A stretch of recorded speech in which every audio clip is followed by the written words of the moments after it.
12 ਮੌਜੂਦਾ ਕਾਂਗਰਸੀ ਵਿਧਾਇਕਾਂ ਨੂੰ ਅਜੇ ਵੀ ਟਿਕਟ ਦਾ ਇੰਤਜ਼ਾਰ। ਕੁਲਦੀਪ ਵੈਦ, ਦਵਿੰਦਰ ਘੁਬਾਇਆ ਸਣੇ ਰਮਿੰਦਰ ਆਮਲਾ ਤੇ ਜੋਗਿੰਦਰ ਪਾਲ ਨੂੰ ਟਿਕਟ ਦੀ ਉਡੀਕ। ਪਹਿਲੀ ਸੂਚੀ 'ਚ ਨਹੀਂ ਲੱਗਿਆ ਨੰਬਰ। ਕੱਲ ਹੀ ਕਾਂਗਰਸ ਨੇ 86 ਉਮੀਦਵਾਰਾਂ ਦਾ ਕੀਤਾ ਸੀ ਐਲਾਨ। ਟਿਕਟ ਨਾ ਮਿਲਣ ਤੇ ਹਰਜੋਤ ਕਮਲ ਨੇ ਛੱਡੀ ਕਾਂਗਰਸ, ਬੀਜੇਪੀ 'ਚ ਹੋਏ ਸ਼ਾਮਿਲ। ਕਾਂਗਰਸ ਨੇ ਮੋਗਾ ਤੋਂ ਸੋਨੂ ਸੂਦ ਦੀ ਭੈਣ ਮਾਲਵਿਕਾ ਸੂਦ ਨੂੰ ਬਣਾਇਆ ਉਮੀਦਵਾਰ।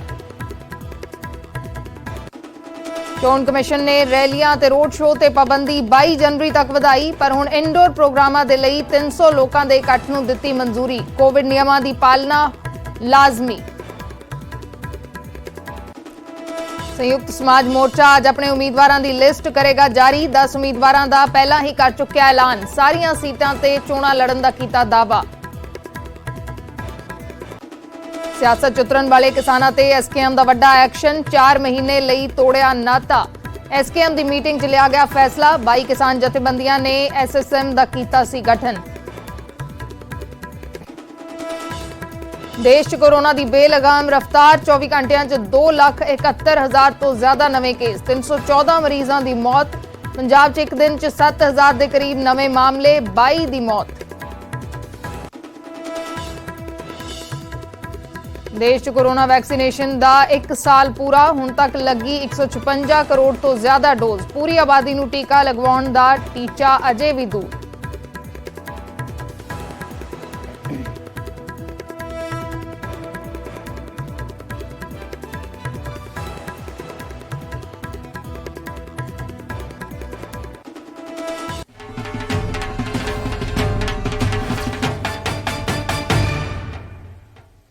सत श्री अकाल, मैं अर्शदीप संधू, न्यूज़ 18 पंजाब हरियाणा हिमाचल देख रहे दर्शकों का स्वागत है। तो शुरुआत करते हैं कोरोना वायरस दे नाल। देश दे विच कोरोना वायरस की रफ्तार बेलगाम हुंदी जा रही है।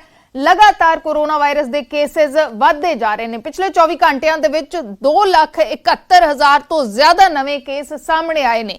बेलगाम हुंदा जा रहा है कोरोना वायरस। ते जे केसेस की गिणती करिए तो 2,71,000 तो ज्यादा केस 24 घंटिया दे विच ते 314 मरीजों की मौत हो गई है। पिछले 24 घंटिया का अंकड़ा है।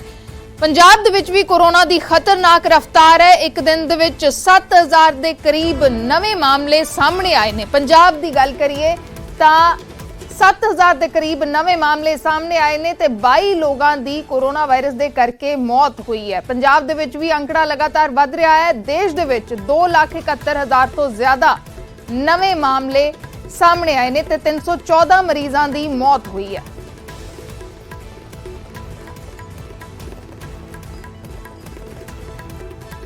देश दे विच कोरोना वायरस के केसेस लगातार वधदे जा रहे ने।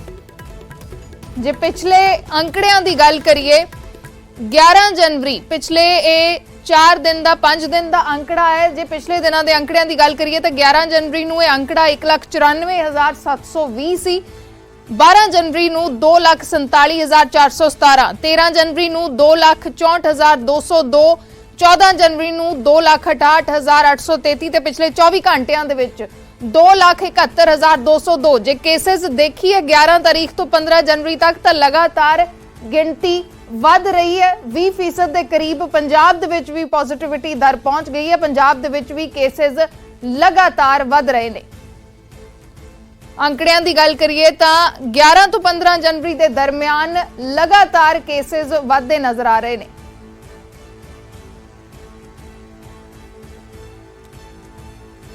11 तो 15 जनवरी दे विच केसेस लगातार वध रहे ने। ते जे पंजाब दे अंकड़ियां दी गल करिए 6,883 नवे केसेस पंजाब च पिछले 24 घंटिया च सामने आए ने ते 22 लोगों की मौत हुई है। लगातार मौतों का अंकड़ा भी पंजाब दे विच वधदा नजर आ रहा है। लगातार कोरोना वायरस तेज रफ्तार फड़ रहा है। एक बार फिर तो उही सावधानियां लोगों नूं वरतन की जरूरत है। 24 घंटिया तकरीबन 7,000 नवे केसेस आए ने पंजाब दे विच ते 22 मरीजों की जान गई है। लोगों को उही सावधानियां फिर तो वरतन की जरूरत है। जिस तरीके दे नाल केसेस वध रहे ने उसे तरीके दे नाल मास्क का इस्तेमाल जरूर करो, सोशल डिस्टेंस रखो। ही सावधानियां जो पहला वरतन की जरूरत सी, एक बार फिर केसेस की गिनती वध रही है। इस लई वैक्सीनेशन भी जरूर करवाओ। जिन्हां दी वैक्सीनेशन नहीं हुई वैक्सीनेशन भी करवाउण दी जरूरत है। लगातार कोरोना वायरस के केसेस एक बार फिर तो ਵਧ ਰਹੇ ਨੇ। ਤੇ ਜੇ ਪੰਜਾਬ ਦੇ ਅੰਕੜਿਆਂ ਦੀ ਗੱਲ ਕਰੀਏ, ਜ਼ਿਲ੍ਹਿਆਂ ਦੀ ਗੱਲ ਕਰੀਏ, ਪੰਜਾਬ ਦੇ ਵਿੱਚ ਸਭ ਤੋਂ ਜ਼ਿਆਦਾ ਕੇਸਿਸ ਮੋਹਾਲੀ ਜ਼ਿਲ੍ਹੇ ਦੇ ਵਿੱਚ ਸਾਹਮਣੇ ਆਏ ਨੇ। 1497 ਕੇਸਿਸ ਸਾਹਮਣੇ ਆਏ ਨੇ। ਲੁਧਿਆਣਾ 'ਚ 1283 ਮਾਮਲੇ ਸਾਹਮਣੇ ਆਏ ਨੇ। ਬਠਿੰਡਾ 'ਚ 588, ਜਲੰਧਰ 'ਚ 522, ਇਹ 24 ਘੰਟਿਆਂ ਦਾ ਅੰਕੜਾ ਹੈ। ਪਟਿਆਲਾ 'ਚ 476, ਅੰਮ੍ਰਿਤਸਰ ਦੇ ਵਿੱਚ 375 ਤੇ ਹੁਸ਼ਿਆਰਪੁਰ 'ਚ 312 ਨਵੇਂ ਕੇਸ ਸਾਹਮਣੇ ਆਏ ਨੇ। ਤੇ ਜੇ ਪਿਛਲੇ 2 ਦਿਨਾਂ ਦੀ ਹੀ ਗੱਲ ਕਰੀਏ, ਕੇਸਿਸ ਤਕਰੀਬਨ 7000 ਦੇ ਆਸ-ਪਾਸ ਹੀ ਨੇ। 14 ਜਨਵਰੀ ਲਗਾਤਾਰ ਕੇਸਿਸ ਵਧਦੇ ਹੋਏ 14 ਜਨਵਰੀ ਨੂੰ 7642 ਕੇਸਿਸ ਸਾਹਮਣੇ ਆਏ ਸੀ। 7000 ਤੋਂ ਇਹ ਅੰਕੜਾ ਕੱਲ ਦੇ ਦਿਨ ਪਾਰ ਸੀ, 24 ਘੰਟਿਆਂ ਦਾ ਜੋ ਅੰਕੜਾ ਸੀ। ਲੇਕਿਨ ਉਸ ਤੋਂ ਬਾਅਦ ਅੱਜ ਥੋੜੇ ਘਟੇ ਨੇ, ਲੇਕਿਨ 7000 ਨੂੰ ਹੀ ਛੂ ਰਿਹਾ ਹੈ ਅੰਕੜਾ। 6883 ਨਵੇਂ ਕੇਸਿਸ ਸਾਹਮਣੇ ਆਏ ਨੇ। ਤੇ ਜੇ ਪਿਛਲੇ ਕਈ ਦਿਨਾਂ ਦੀ ਗੱਲ ਕਰੀਏ, 10 ਜਨਵਰੀ ਤੋਂ ਲੈ ਕੇ ਕਿਸ ਤਰੀਕੇ ਦੇ ਨਾਲ ਮੌਤਾਂ ਦਾ ਅੰਕੜਾ ਹੈ, ਕੇਸਿਸ ਦਾ ਵੀ ਅੰਕੜਾ ਹੈ। 10 ਜਨਵਰੀ ਨੂੰ 3969 ਕੇਸਿਸ ਸਾਹਮਣੇ ਆਏ ਸੀ 24 ਘੰਟਿਆਂ ਦੇ ਵਿੱਚ, ਤੇ ਉਸ ਤੋਂ ਲਗਾਤਾਰ ਵਧਦੇ ਹੋਏ 15 ਜਨਵਰੀ ਤੱਕ ਇਹ ਅੰਕੜਾ 7000 ਦੇ ਆਸ-ਪਾਸ 6883 ਕੇਸਿਸ ਜਿਹੜੇ ਨੇ ਉਹ ਸਾਹਮਣੇ ਆਏ ਨੇ। ਤੇ ਇਸੇ ਤਰੀਕੇ ਦੇ ਨਾਲ ਮੌਤਾਂ ਦਾ ਅੰਕੜਾ ਵੀ ਵਾਧਾ ਹੋਇਆ ਨਜ਼ਰ ਆ ਰਿਹਾ ਹੈ। ਜੇ ਮੌਤਾਂ ਦੇ ਅੰਕੜੇ ਦੀ ਗੱਲ ਕਰੀਏ, 7 ਮੌਤਾਂ ਹੋਈਆਂ 10 ਜਨਵਰੀ ਨੂੰ। 11 ਜਨਵਰੀ ਨੂੰ 9 ਲੋਕਾਂ ਦੀ ਜਾਨ ਗਈ ਕੋਰੋਨਾ ਵਾਇਰਸ ਦੇ ਕਾਰਨ। 12 ਜਨਵਰੀ ਨੂੰ 10, 13 ਜਨਵਰੀ ਨੂੰ 7 ਲੋਕਾਂ ਦੀ ਜਾਨ ਗਈ। 14 ਜਨਵਰੀ ਨੂੰ ਇਹ ਅੰਕੜਾ 21 ਸੀ ਤੇ ਪਿਛਲੇ 24 ਘੰਟਿਆਂ ਦਾ ਅੰਕੜਾ 22 ਲੋਕਾਂ ਦੀ ਕੋਰੋਨਾ ਵਾਇਰਸ ਦੇ ਕਾਰਨ ਜਾਨ ਗਈ ਹੈ। ਤਾਂ ਲਗਾਤਾਰ ਅੰਕੜੇ ਡਰਾ ਰਹੇ ਨੇ। ਅਜਿਹੇ ਦੇ ਵਿੱਚ ਸਾਵਧਾਨੀਆਂ ਵਰਤਣ ਦੀ ਜ਼ਰੂਰਤ ਹੈ। ਮਾਸਕ ਪਹਿਨੋ, ਸੋਸ਼ਲ ਡਿਸਟੈਂਸ ਰੱਖੋ, ਆਪਣਾ ਧਿਆਨ ਰੱਖੋ। ਜਿਨ੍ਹਾਂ ਨੇ ਵੈਕਸੀਨੇਸ਼ਨ ਨਹੀਂ ਕਰਵਾਈ, ਵੈਕਸੀਨੇਸ਼ਨ ਜ਼ਰੂਰ ਕਰਵਾਓ।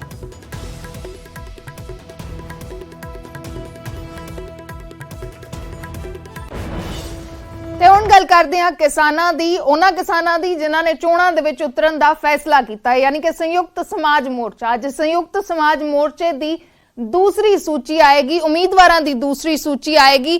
ਪਹਿਲਾਂ 10 ਉਮੀਦਵਾਰ ਐਲਾਨ ਦਿੱਤੇ ਗਏ ਸੀ। ਜੋ ਵੀ ਬਾਕੀ ਰਹਿੰਦੇ ਉਮੀਦਵਾਰ ਨੇ ਉਹਨਾਂ ਦਾ ਅੱਜ ਐਲਾਨ ਹੋਏਗਾ। ਇਹ ਜ਼ਿਕਰ ਕੀਤਾ ਗਿਆ ਸੀ ਪਿਛਲੀ ਮੀਟਿੰਗ ਦੇ ਵਿੱਚ ਕਿ 16 ਜਨਵਰੀ ਨੂੰ ਉਮੀਦਵਾਰਾਂ ਦਾ ਐਲਾਨ ਕੀਤਾ ਜਾਏਗਾ। ਤਾਂ ਅੱਜ ਉਹ ਐਲਾਨ ਹੋਣਾ ਹੈ। ਹੁਣ ਤੱਕ 10 ਉਮੀਦਵਾਰ ਐਲਾਨੇ ਗਏ ਨੇ।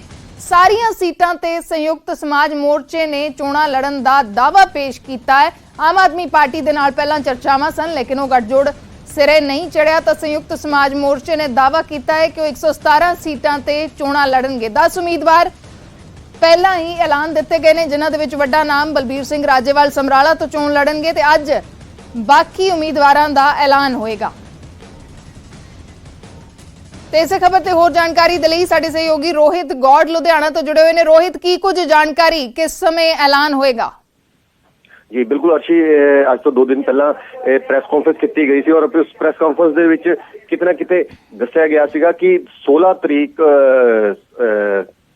ਨੂੰ ਇਹ ਪ੍ਰੈਸ ਕਾਨਫਰੰਸ ਕੀਤੀ ਗਈ ਸੀ ਔਰ 16 ਤਰੀਕ ਨੂੰ ਇਹਨਾਂ ਨੇ ਕਿਹਾ ਸੀਗਾ ਕਿ ਇਹ ਦੁਬਾਰਾ ਅਸੀਂ ਸੂਚੀ ਜਾਰੀ ਕਰਾਂਗੇ, ਕਿਉਂਕਿ 10 ਮੈਂਬਰਾਂ ਦੀ ਜਿਹੜੀ ਸੀਗੀ ਉਮੀਦਵਾਰਾਂ ਦੀ ਜਿਹੜੀ ਸੂਚੀ ਸੀ ਉਹ ਪਹਿਲਾਂ ਜਾਰੀ ਕਰ ਦਿੱਤੀ ਗਈ ਸੀ। ਤੇ ਉਸ ਤੋਂ ਬਾਅਦ ਹੁਣ ਲਗਭਗ ਕਿਹਾ ਜਾ ਰਿਹਾ ਹੈ ਕਿ ਅੱਜ ਸੰਡੇ ਦਿਨ ਅੱਜ ਲਗਭਗ 3 ਵਜੇ ਦੇ ਕਰੀਬ ਦੁਬਾਰਾ ਪ੍ਰੈਸ ਕਾਨਫਰੰਸ ਕਰਕੇ ਬਾਕੀ ਦੀ ਜਿਹੜੀ ਸੂਚੀ ਹੈਗੀ ਉਮੀਦਵਾਰਾਂ ਦੀ ਉਹ ਜਾਰੀ ਕੀਤੀ ਜਾ ਸਕਦੀ ਹੈ। ਔਰ ਉਹਨਾਂ 'ਚ ਤਮਾਮ ਉਹ ਨਾਮ ਹੋ ਸਕਦੇ ਨੇ ਜਿਹੜੇ ਕਿ ਕਿਸਾਨ ਆਗੂ ਕਿਸਾਨ ਮੋਰਚੇ ਦੇ ਵਿੱਚ ਸ਼ਾਮਿਲ ਹੋਏ ਸੀਗੇ। ਤੇ ਉਸ ਨੂੰ ਦੇਖਦੇ ਹੋਏ ਔਰ ਖਾਸ ਤੌਰ ਤੇ ਲੁਧਿਆਣਾ ਸ਼ਹਿਰ ਦੇ ਜਿਹੜੇ ਸ਼ਹਿਰੀ ਇਲਾਕੇ ਹੈਗੇ ਨੇ ਉਹਨਾਂ ਉੱਤੇ ਜਦੋਂ ਅਸੀਂ ਬੀਤੀ ਪ੍ਰੈਸ ਕਾਨਫਰੰਸ ਵਿੱਚ ਉਹਨਾਂ ਨਾਲ ਜਦੋਂ ਗੱਲ ਕੀਤੀ ਸੀ ਤਾਂ ਉਹਨਾਂ ਨੇ ਸਾਫ਼ ਤੌਰ ਤੇ ਕਿਹਾ ਸੀਗਾ ਕਿ ਅਸੀਂ ਸ਼ਹਿਰੀ ਇਲਾਕੇ ਦੇ ਵਿੱਚ ਸ਼ਹਿਰੀ ਲੋਕਾਂ ਨੂੰ ਹੀ ਮੌਕਾ ਦੇਵਾਂਗੇ ਔਰ ਕਾਰੋਬਾਰੀਆਂ ਨੂੰ ਮੌਕਾ ਦੇਵਾਂਗੇ ਔਰ ਕਾਰੋਬਾਰੀਆਂ ਨੂੰ ਅਸੀਂ ਨਾਲ ਲੈ ਕੇ ਚੱਲਾਂਗੇ। ਕਿਉਂਕਿ ਜਦੋਂ ਕਿਸਾਨ ਮੋਰਚਾ ਚੱਲ ਰਿਹਾ ਸੀ ਉਸ ਵੇਲੇ ਕਾਰੋਬਾਰੀਆਂ ਨੇ ਵੀ ਕਿਸਾਨ ਮੋਰਚੇ ਦੇ ਵਿੱਚ ਸਾਥ ਦਿੱਤਾ ਸੀਗਾ। ਤੇ ਇਸ ਕਰਕੇ ਕਿਤੇ ਨਾ ਕਿਤੇ ਕਿਸਾਨ ਜਥੇਬੰਦੀਆਂ ਵੱਲੋਂ ਇਹ ਕਿਹਾ ਜਾ ਰਿਹਾ ਹੈ ਕਿ ਕਾਰੋਬਾਰੀ ਤੇ ਕਿਸਾਨ ਇਕਜੁੱਟ ਹੋ ਕੇ ਇਸ ਵਾਰ 2022 ਦੇ ਇਲੈਕਸ਼ਨ ਲੜਨਗੇ। ਬਿਲਕੁਲ ਇੰਤਜ਼ਾਰ ਰਹੇਗਾ ਕਿ ਕਿਸ ਨੂੰ ਟਿਕਟ ਦਿੱਤੀ ਜਾਂਦੀ ਹੈ, ਕਿਹੜੇ ਚਿਹਰੇ ਵੇਖਣ ਨੂੰ ਮਿਲਣਗੇ। ਸ਼ੁਕਰੀਆ ਫਿਲਹਾਲ ਦੇ ਲਈ ਰੋਹਿਤ, ਪੂਰੀ ਜਾਣਕਾਰੀ ਦੇ ਲਈ। ਤਾਂ ਸੰਯੁਕਤ ਸਮਾਜ ਮੋਰਚਾ 10 ਕੈਂਡੀਡੇਟ ਪਹਿਲਾਂ ਉਤਾਰ ਚੁੱਕੇ ਨੇ, ਜਿਨ੍ਹਾਂ ਦੇ ਵਿੱਚ ਵੱਡਾ ਨਾਮ ਬਲਬੀਰ ਸਿੰਘ ਰਾਜੇਵਾਲ ਸਮਰਾਲਾ ਤੋਂ ਚੋਣ ਲੜਨਗੇ। 10 ਉਮੀਦਵਾਰ ਐਲਾਨੇ ਗਏ ਨੇ ਤੇ ਅੱਜ ਬਾਕੀ ਉਮੀਦਵਾਰਾਂ ਦੀ ਸੂਚੀ ਆਏਗੀ। ਅੱਜ ਤਕਰੀਬਨ 3 ਵਜੇ ਪ੍ਰੈਸ ਕਾਨਫਰੰਸ ਕਰਕੇ ਐਲਾਨ ਕੀਤਾ ਜਾਏਗਾ। ਇਹ ਜ਼ਿਕਰ ਵਾਰ-ਵਾਰ ਸੰਯੁਕਤ ਸਮਾਜ ਮੋਰਚੇ ਦੇ ਆਗੂ ਕਰਦੇ ਨੇ ਕਿ ਉਹ ਸਾਰੇ ਵਰਗਾਂ ਨੂੰ, ਸਮਾਜ ਦੇ ਸਾਰੇ ਵਰਗਾਂ ਨੂੰ ਨਾਲ ਲੈ ਕੇ ਚੱਲਣਗੇ। ਤਾਂ ਅਜਿਹੇ ਦੇ ਵਿੱਚ ਕਿੱਥੋਂ ਕੌਣ ਉਮੀਦਵਾਰ ਹੋਏਗਾ, ਇਸ ਤੇ ਸਭ ਦੀਆਂ ਨਜ਼ਰਾਂ ਰਹਿਣਗੀਆਂ।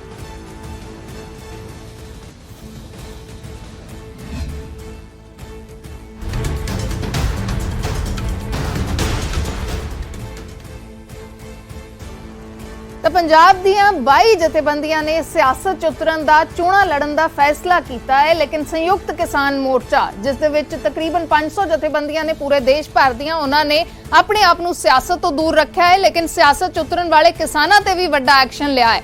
ਸੰਯੁਕਤ ਕਿਸਾਨ ਮੋਰਚੇ ਦੀ ਕੱਲ ਮੀਟਿੰਗ ਹੋਈ, ਜਿਸ ਦੇ ਵਿੱਚ ਸਿਆਸਤ 'ਚ ਉਤਰਨ ਵਾਲੇ ਕਿਸਾਨਾਂ ਨੂੰ 4 ਮਹੀਨੇ ਦੇ ਲਈ ਸੰਯੁਕਤ ਸਮਾਜ ਮੋਰਚੇ ਦੇ ਲੀਡਰਾਂ ਨੂੰ ਸੰਯੁਕਤ ਕਿਸਾਨ ਮੋਰਚਾ ਤੋਂ ਵੱਖਰਾ ਕਰ ਦਿੱਤਾ ਹੈ। ਵੱਡਾ ਐਕਸ਼ਨ ਸੰਯੁਕਤ ਕਿਸਾਨ ਮੋਰਚੇ ਦੇ ਵੱਲੋਂ 4 ਮਹੀਨੇ ਦੇ ਲਈ ਸੰਯੁਕਤ ਸਮਾਜ ਮੋਰਚੇ ਦੇ ਲੀਡਰਾਂ ਤੋਂ ਨਾਤਾ ਤੋੜ ਲਿਆ ਗਿਆ ਹੈ। ਸੰਯੁਕਤ ਕਿਸਾਨ ਮੋਰਚੇ ਦੀ ਕੱਲ ਮੀਟਿੰਗ ਹੋਈ ਸੀ, ਜਿਸ ਦੇ ਵਿੱਚ ਇਹ ਫੈਸਲਾ ਲਿਆ ਗਿਆ ਸੀ ਤੇ ਕਿਹਾ ਗਿਆ ਕਿ 4 ਮਹੀਨੇ ਦੇ ਬਾਅਦ ਫਿਰ ਤੋਂ ਸਮੀਖਿਆ ਕੀਤੀ ਜਾਏਗੀ। ਇਹ ਵੀ ਕਿਹਾ ਗਿਆ ਕਿ ਕਿਸਾਨਾਂ ਨੇ ਜੋ ਚੋਣਾਂ 'ਚ ਉਤਰ ਰਹੇ ਨੇ, ਉਹਨਾਂ ਕਿਸਾਨਾਂ ਨੇ, ਕਿਸਾਨ ਆਗੂਆਂ ਨੇ ਜਲਦਬਾਜ਼ੀ ਦੇ ਵਿੱਚ ਫੈਸਲਾ ਲਿਆ ਹੈ।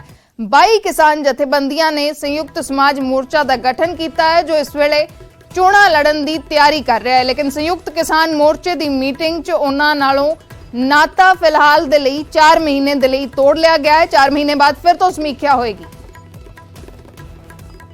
हमारा था कि हमारे साथी कुछ राजनीति में, साथी संगठन कुछ राजनीति में गए हैं, उनके प्रति सरकार एसकेएम का क्या रुख है, तो साफ किया संयुक्त किसान मोर्चा राजनीतिक मोर्चा। हमने 13 महीने तक अपने मोर्चे में किसी भी प्लेटफॉर्म पे किसी राजनीतिक दल के नेता को नहीं आने दिया और ना ही हमारे नेताओं ने किसी राजनीतिक दल की मीटिंग में भागीदारी ली। ये जो निर्णय हमारे साथियों ने लिया गया है, ये जल्दबाजी का निर्णय है। संयुक्त मोर्चा उससे सहमत नहीं है और संयुक्त मोर्चे ने ये तय किया, जो संगठन चुनाव में गए हैं वो संयुक्त मोर्चे के हिस्सा नहीं रहेंगे। 4 महीने के बाद पुनः समीक्षा करेंगे हम और पुनः चर्चा करेंगे इस बात को लेके कि उन लोगों के साथ आगे का किस तरह का रिश्ता होगा। वो निर्णय 4 महीने के बाद होगा, लेकिन फिलहाल आज से और इस प्रक्रिया अगले निर्णय होने तक वो इस संयुक्त मोर्चे के हिस्सा नहीं है। ਤਾਂ ਸੰਯੁਕਤ ਸਮਾਜ ਮੋਰਚੇ ਦੇ ਨਾਲੋਂ ਨਾਤਾ ਤੋੜ ਲਿਆ। ਸੰਯੁਕਤ ਕਿਸਾਨ ਮੋਰਚੇ ਨੇ 4 ਮਹੀਨੇ ਦੇ ਲਈ ਇਹਨਾਂ ਸੰਗਠਨਾਂ ਨੂੰ, ਇਹਨਾਂ ਜਥੇਬੰਦੀਆਂ ਨੂੰ ਬਾਹਰ ਕਰ ਦਿੱਤਾ ਹੈ ਸੰਯੁਕਤ ਕਿਸਾਨ ਮੋਰਚੇ ਤੋਂ। ਸਾਡੇ ਨਾਲ ਇਸ ਵੇਲੇ ਰਵਨੀਤ ਬਰਾੜ ਜੁੜੇ ਨੇ, ਕਿਸਾਨ ਆਗੂ ਵੀ ਨੇ, ਲੇਕਿਨ ਇਸ ਵੇਲੇ ਸੰਯੁਕਤ ਸਮਾਜ ਮੋਰਚੇ ਦੇ ਕੈਂਡੀਡੇਟ ਵੀ ਨੇ ਮੋਹਾਲੀ ਤੋਂ। ਰਵਨੀਤ ਜੀ, ਸਵਾਗਤ ਹੈ ਨਿਊਜ਼ 18 ਪੰਜਾਬ ਤੇ। ਇਸ ਫੈਸਲੇ ਨੂੰ ਕਿਵੇਂ ਦੇਖ ਰਹੇ ਹੋ? ਕਿਉਂਕਿ ਸੰਯੁਕਤ ਕਿਸਾਨ ਮੋਰਚੇ ਨੇ ਪਹਿਲਾਂ ਵੀ ਸ਼ੁਰੂਆਤ ਤੋਂ ਵੀ ਆਪਣੇ ਆਪ ਨੂੰ ਸਿਆਸਤ ਤੋਂ ਵੱਖਰਾ ਕੀਤਾ ਹੋਇਆ ਸੀ, ਲੇਕਿਨ ਹੁਣ 4 ਮਹੀਨੇ ਦੇ ਲਈ ਤੁਹਾਨੂੰ ਬਾਹਰ ਕਰ ਦਿੱਤਾ ਹੈ। ਮੈਮ ਪਲੀਜ਼ ਇਹ ਨਾ ਜਿਹੜਾ ਪ੍ਰੈਸ ਨੋਟ ਆਇਆ ਉਹਨੂੰ ਅੱਛੀ ਤਰ੍ਹਾਂ ਰੀਡ ਕਰਨ ਦੀ ਜ਼ਰੂਰਤ ਹੈ। ਬਾਹਰ ਨਹੀਂ ਕੱਢਿਆ, ਉਹਨਾਂ ਨੇ ਇਹ ਕਿਹਾ ਵੀ ਸੰਯੁਕਤ ਕਿਸਾਨ ਮੋਰਚੇ ਦਾ ਨਾਮ ਕੋਈ ਪੋਲੀਟੀਕਲ ਪਾਰਟੀ ਯੂਜ਼ ਨਾ ਕਰੇ ਜੀ। ਅਸੀਂ ਐਸਕੇਐਮ ਦਾ ਨਾਮ ਨਹੀਂ ਯੂਜ਼ ਕਰ ਰਹੇ, ਅਸੀਂ ਸੰਯੁਕਤ ਸਮਾਜ ਮੋਰਚਾ ਬਣਾਇਆ, ਉਹਦਾ ਨਾਮ ਹੈ। ਦੂਸਰੀ ਗੱਲ, ਉਹ ਕਹਿੰਦੇ ਵੀ ਜਿਹੜੇ ਸਾਡੇ ਕੋਈ ਵੀ ਜਿਹੜੇ ਪੋਲੀਟੀਕਲ ਦਾ ਪਾਰਟ ਬਣਨਗੇ ਕਿ ਜਾਂ ਕੁਛ ਕਰਨਗੇ, ਉਹਨਾਂ ਦਾ ਸਮੀਕਰਨ ਅਸੀਂ 4 ਮਹੀਨਿਆਂ ਬਾਅਦ ਦੁਬਾਰਾ ਮੀਟਿੰਗ ਹੋਊਗੀ, ਉਹਦੇ ਵਿੱਚ ਕੀਤਾ ਜਾਊਗਾ ਜੀ। ਸੋ ਐਸਾ ਚ ਕੋਈ ਵੀ ਇਹ ਨਹੀਂਗਾ ਕਿ ਕਿਸੇ ਨੇ ਕਿਸੇ ਨੂੰ ਬਾਹਰ ਕਰਤਾ, ਕਿਉਂਕਿ ਇਹ ਲੋਕਾਂ ਦਾ ਮੋਰਚਾ ਸੀਗਾ, ਸਾਰਿਆਂ ਦਾ ਇਕੱਠਿਆਂ ਦਾ ਸੀ। ਜਿਹੜੇ ਬਾਕੀ ਕੋਈ 2-4 ਰਹਿ ਜਾਣਗੇ ਜਾਂ 5 ਰਹਿ ਜਾਣਗੇ, ਉਹਨਾਂ ਨੇ ਕਰਕੇ ਸੰਯੁਕਤ ਕਿਸਾਨ ਮੋਰਚਾ ਚੱਲ ਨਹੀਂ ਸਕਦਾ। ਸਾਰੇ ਇਕੱਠੇ ਹੋ ਕੇ ਚੱਲਣਗੇ। ਜਿਹੜੀਆਂ ਯੂਨੀਅਨ ਉਹਦੇ ਵਿੱਚ ਹੈਗੀਆਂ ਉਹ ਐਜ਼ ਇਟ ਇਜ਼ ਰਹਿਣਗੀਆਂ ਤੇ ਉਵੇਂ ਕੰਮ ਕਰਦੀਆਂ ਰਹਿਣਗੀਆਂ। ਇਸ ਦੇ ਨਾਲ ਇਹ ਵੀ ਤਾਂ ਹੋਏਗਾ ਨਾ ਕਿ ਜੋ ਆਗੂ ਜੋ ਚੋਣਾਂ ਲੜ ਰਹੇ ਨੇ ਉਹਨਾਂ ਨੂੰ ਤਾਂ ਬਾਹਰ ਹੀ ਰੱਖਿਆ ਜਾਏਗਾ ਨਾ। ਉਸ ਤੋਂ ਤੁਹਾਡੀ ਜਥੇਬੰਦੀ ਦੇ ਹੋ ਸਕਦਾ ਕਿ ਹੋਰ ਨਾ ਆਗੂਆਂ ਨੂੰ ਮੌਕਾ ਦਿੱਤਾ ਜਾਵੇ ਉਸ ਦੇ ਵਿੱਚ ਸ਼ਾਮਲ ਹੋਣ ਦਾ। ਜੀ ਮੈਮ, ਇੱਕ ਗੱਲ ਅੰਡਰਸਟੈਂਡ ਕਰਨੀ ਪੈਣੀ ਹੈ, ਹਰ ਜਥੇਬੰਦੀ ਦਾ ਅਲੱਗ ਕਨਸਟੀਟਿਊਸ਼ਨ ਹੁੰਦਾ ਹੈ। ਸਾਡੀ ਜਥੇਬੰਦੀ ਦਾ ਕਨਸਟੀਟਿਊਸ਼ਨ ਇਹ ਸੀ ਵੀ ਜੇ ਕਿਸੇ ਨੇ ਫਾਈਟ ਕਰਨੀ ਹੈ ਤਾਂ ਉਹ ਆਪਦੀ ਪੋਸਟ ਤੋਂ ਰਿਜ਼ਾਈਨ ਕਰਕੇ ਇਲੈਕਸ਼ਨ ਫਾਈਟ ਕਰ ਸਕਦਾ ਹੈ ਜੀ। So as it is her ਜਥੇਬੰਦੀ ਦਾ ਅਲੱਗ ਕਨਸਟੀਟਿਊਸ਼ਨ ਹੁੰਦਾ ਹੈ, ਉਹਦੇ 'ਚ ਕੋਈ ਹੋਰ ਆਊਟਰ ਪਾਰਟੀ ਉਹਦੇ 'ਚ ਇੰਟਰਫੇਅਰ ਨਹੀਂ ਕਰ ਸਕਦੀ। ਉਹ ਜਥੇਬੰਦੀਆਂ ਡਿਸਾਈਡ ਕਰਨਗੀਆਂ ਉਹਨਾਂ ਨੇ ਕਿਵੇਂ ਮੂਵ ਕਰਨਾ। ਅੱਛਾ, ਚਲੋ ਸਾਡੇ ਨਾਲ ਜੋਗਿੰਦਰ ਸਿੰਘ ਉਗਰਾਹਾਂ ਜੁੜੇ ਨੇ, BKU ਏਕਤਾ ਉਗਰਾਹਾਂ ਦੇ ਪ੍ਰਧਾਨ ਨੇ। ਜੋਗਿੰਦਰ ਉਗਰਾਹਾਂ ਜੀ, ਸਵਾਗਤ ਕਰਦੇ ਹਾਂ ਨਿਊਜ਼ 18 ਪੰਜਾਬ ਤੇ।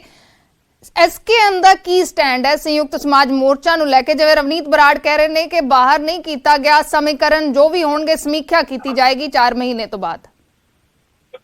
देखो, एसकेएम का पुराना स्टैंड है जी, पहले से जो स्टैंड था वही स्टैंड अभी भी हमारा स्टैंड कर रहा है जी कि जो हमारा एसकेएम है वो उसका पॉलिटिकल पार्टी के साथ किसी के साथ भी कोई डर जी।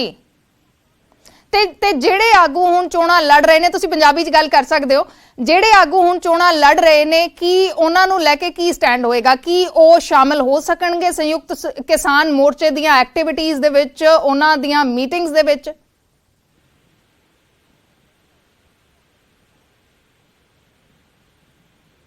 जोगिंदर उग्राहा जी, आवाज मिल रही है?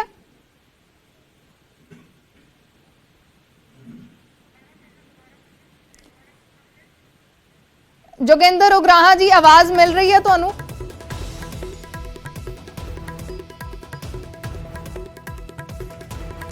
ਤਾਂ ਕੋਸ਼ਿਸ਼ ਕਰਾਂਗੇ ਦੁਬਾਰਾ ਜੁੜਨ ਦੀ ਜੋਗਿੰਦਰ ਸਿੰਘ ਉਗਰਾਹਾਂ ਦੇ ਨਾਲ ਕਿਸੇ ਜਾਂ ਫਿਰ ਸੰਯੁਕਤ ਕਿਸਾਨ ਮੋਰਚੇ ਦੇ ਕਿਸੇ ਹੋਰ ਆਗੂ ਦੇ ਨਾਲ ਵੀ, ਲੇਕਿਨ ਉਹੀ ਗੱਲ ਉਹ ਦੁਹਰਾ ਰਹੇ ਨੇ ਕਿ ਸੰਯੁਕਤ ਕਿਸਾਨ ਮੋਰਚਾ ਸਿਆਸਤ ਤੋਂ दूर है, सियासत का हिस्सा नहीं बनेगा। ये पहला भी ये चर्चावां सी। रवनीत बराड़ साडे नाल लगातार जुड़े हुए ने, कैंडीडेट भी ने संयुक्त समाज मोर्चा दे।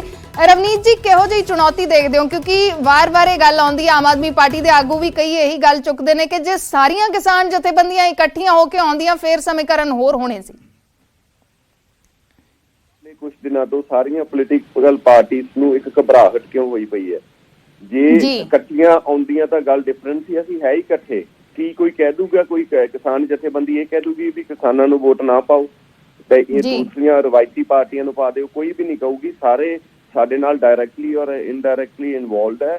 कोई पिछे रह के सपोर्ट करूगा, कोई अगे नाल चल के सपोर्ट करूगा। सारे SSM दी सपोर्ट करनगे ते बिल्कुल काफी अच्छे जिहड़े सानू रिस्पॉन्स मिल रहा है। जे 10 टिकटां अनाउंस कीतियां, बाकी असीं अज कर सकदे हां टिकट अनाउंस।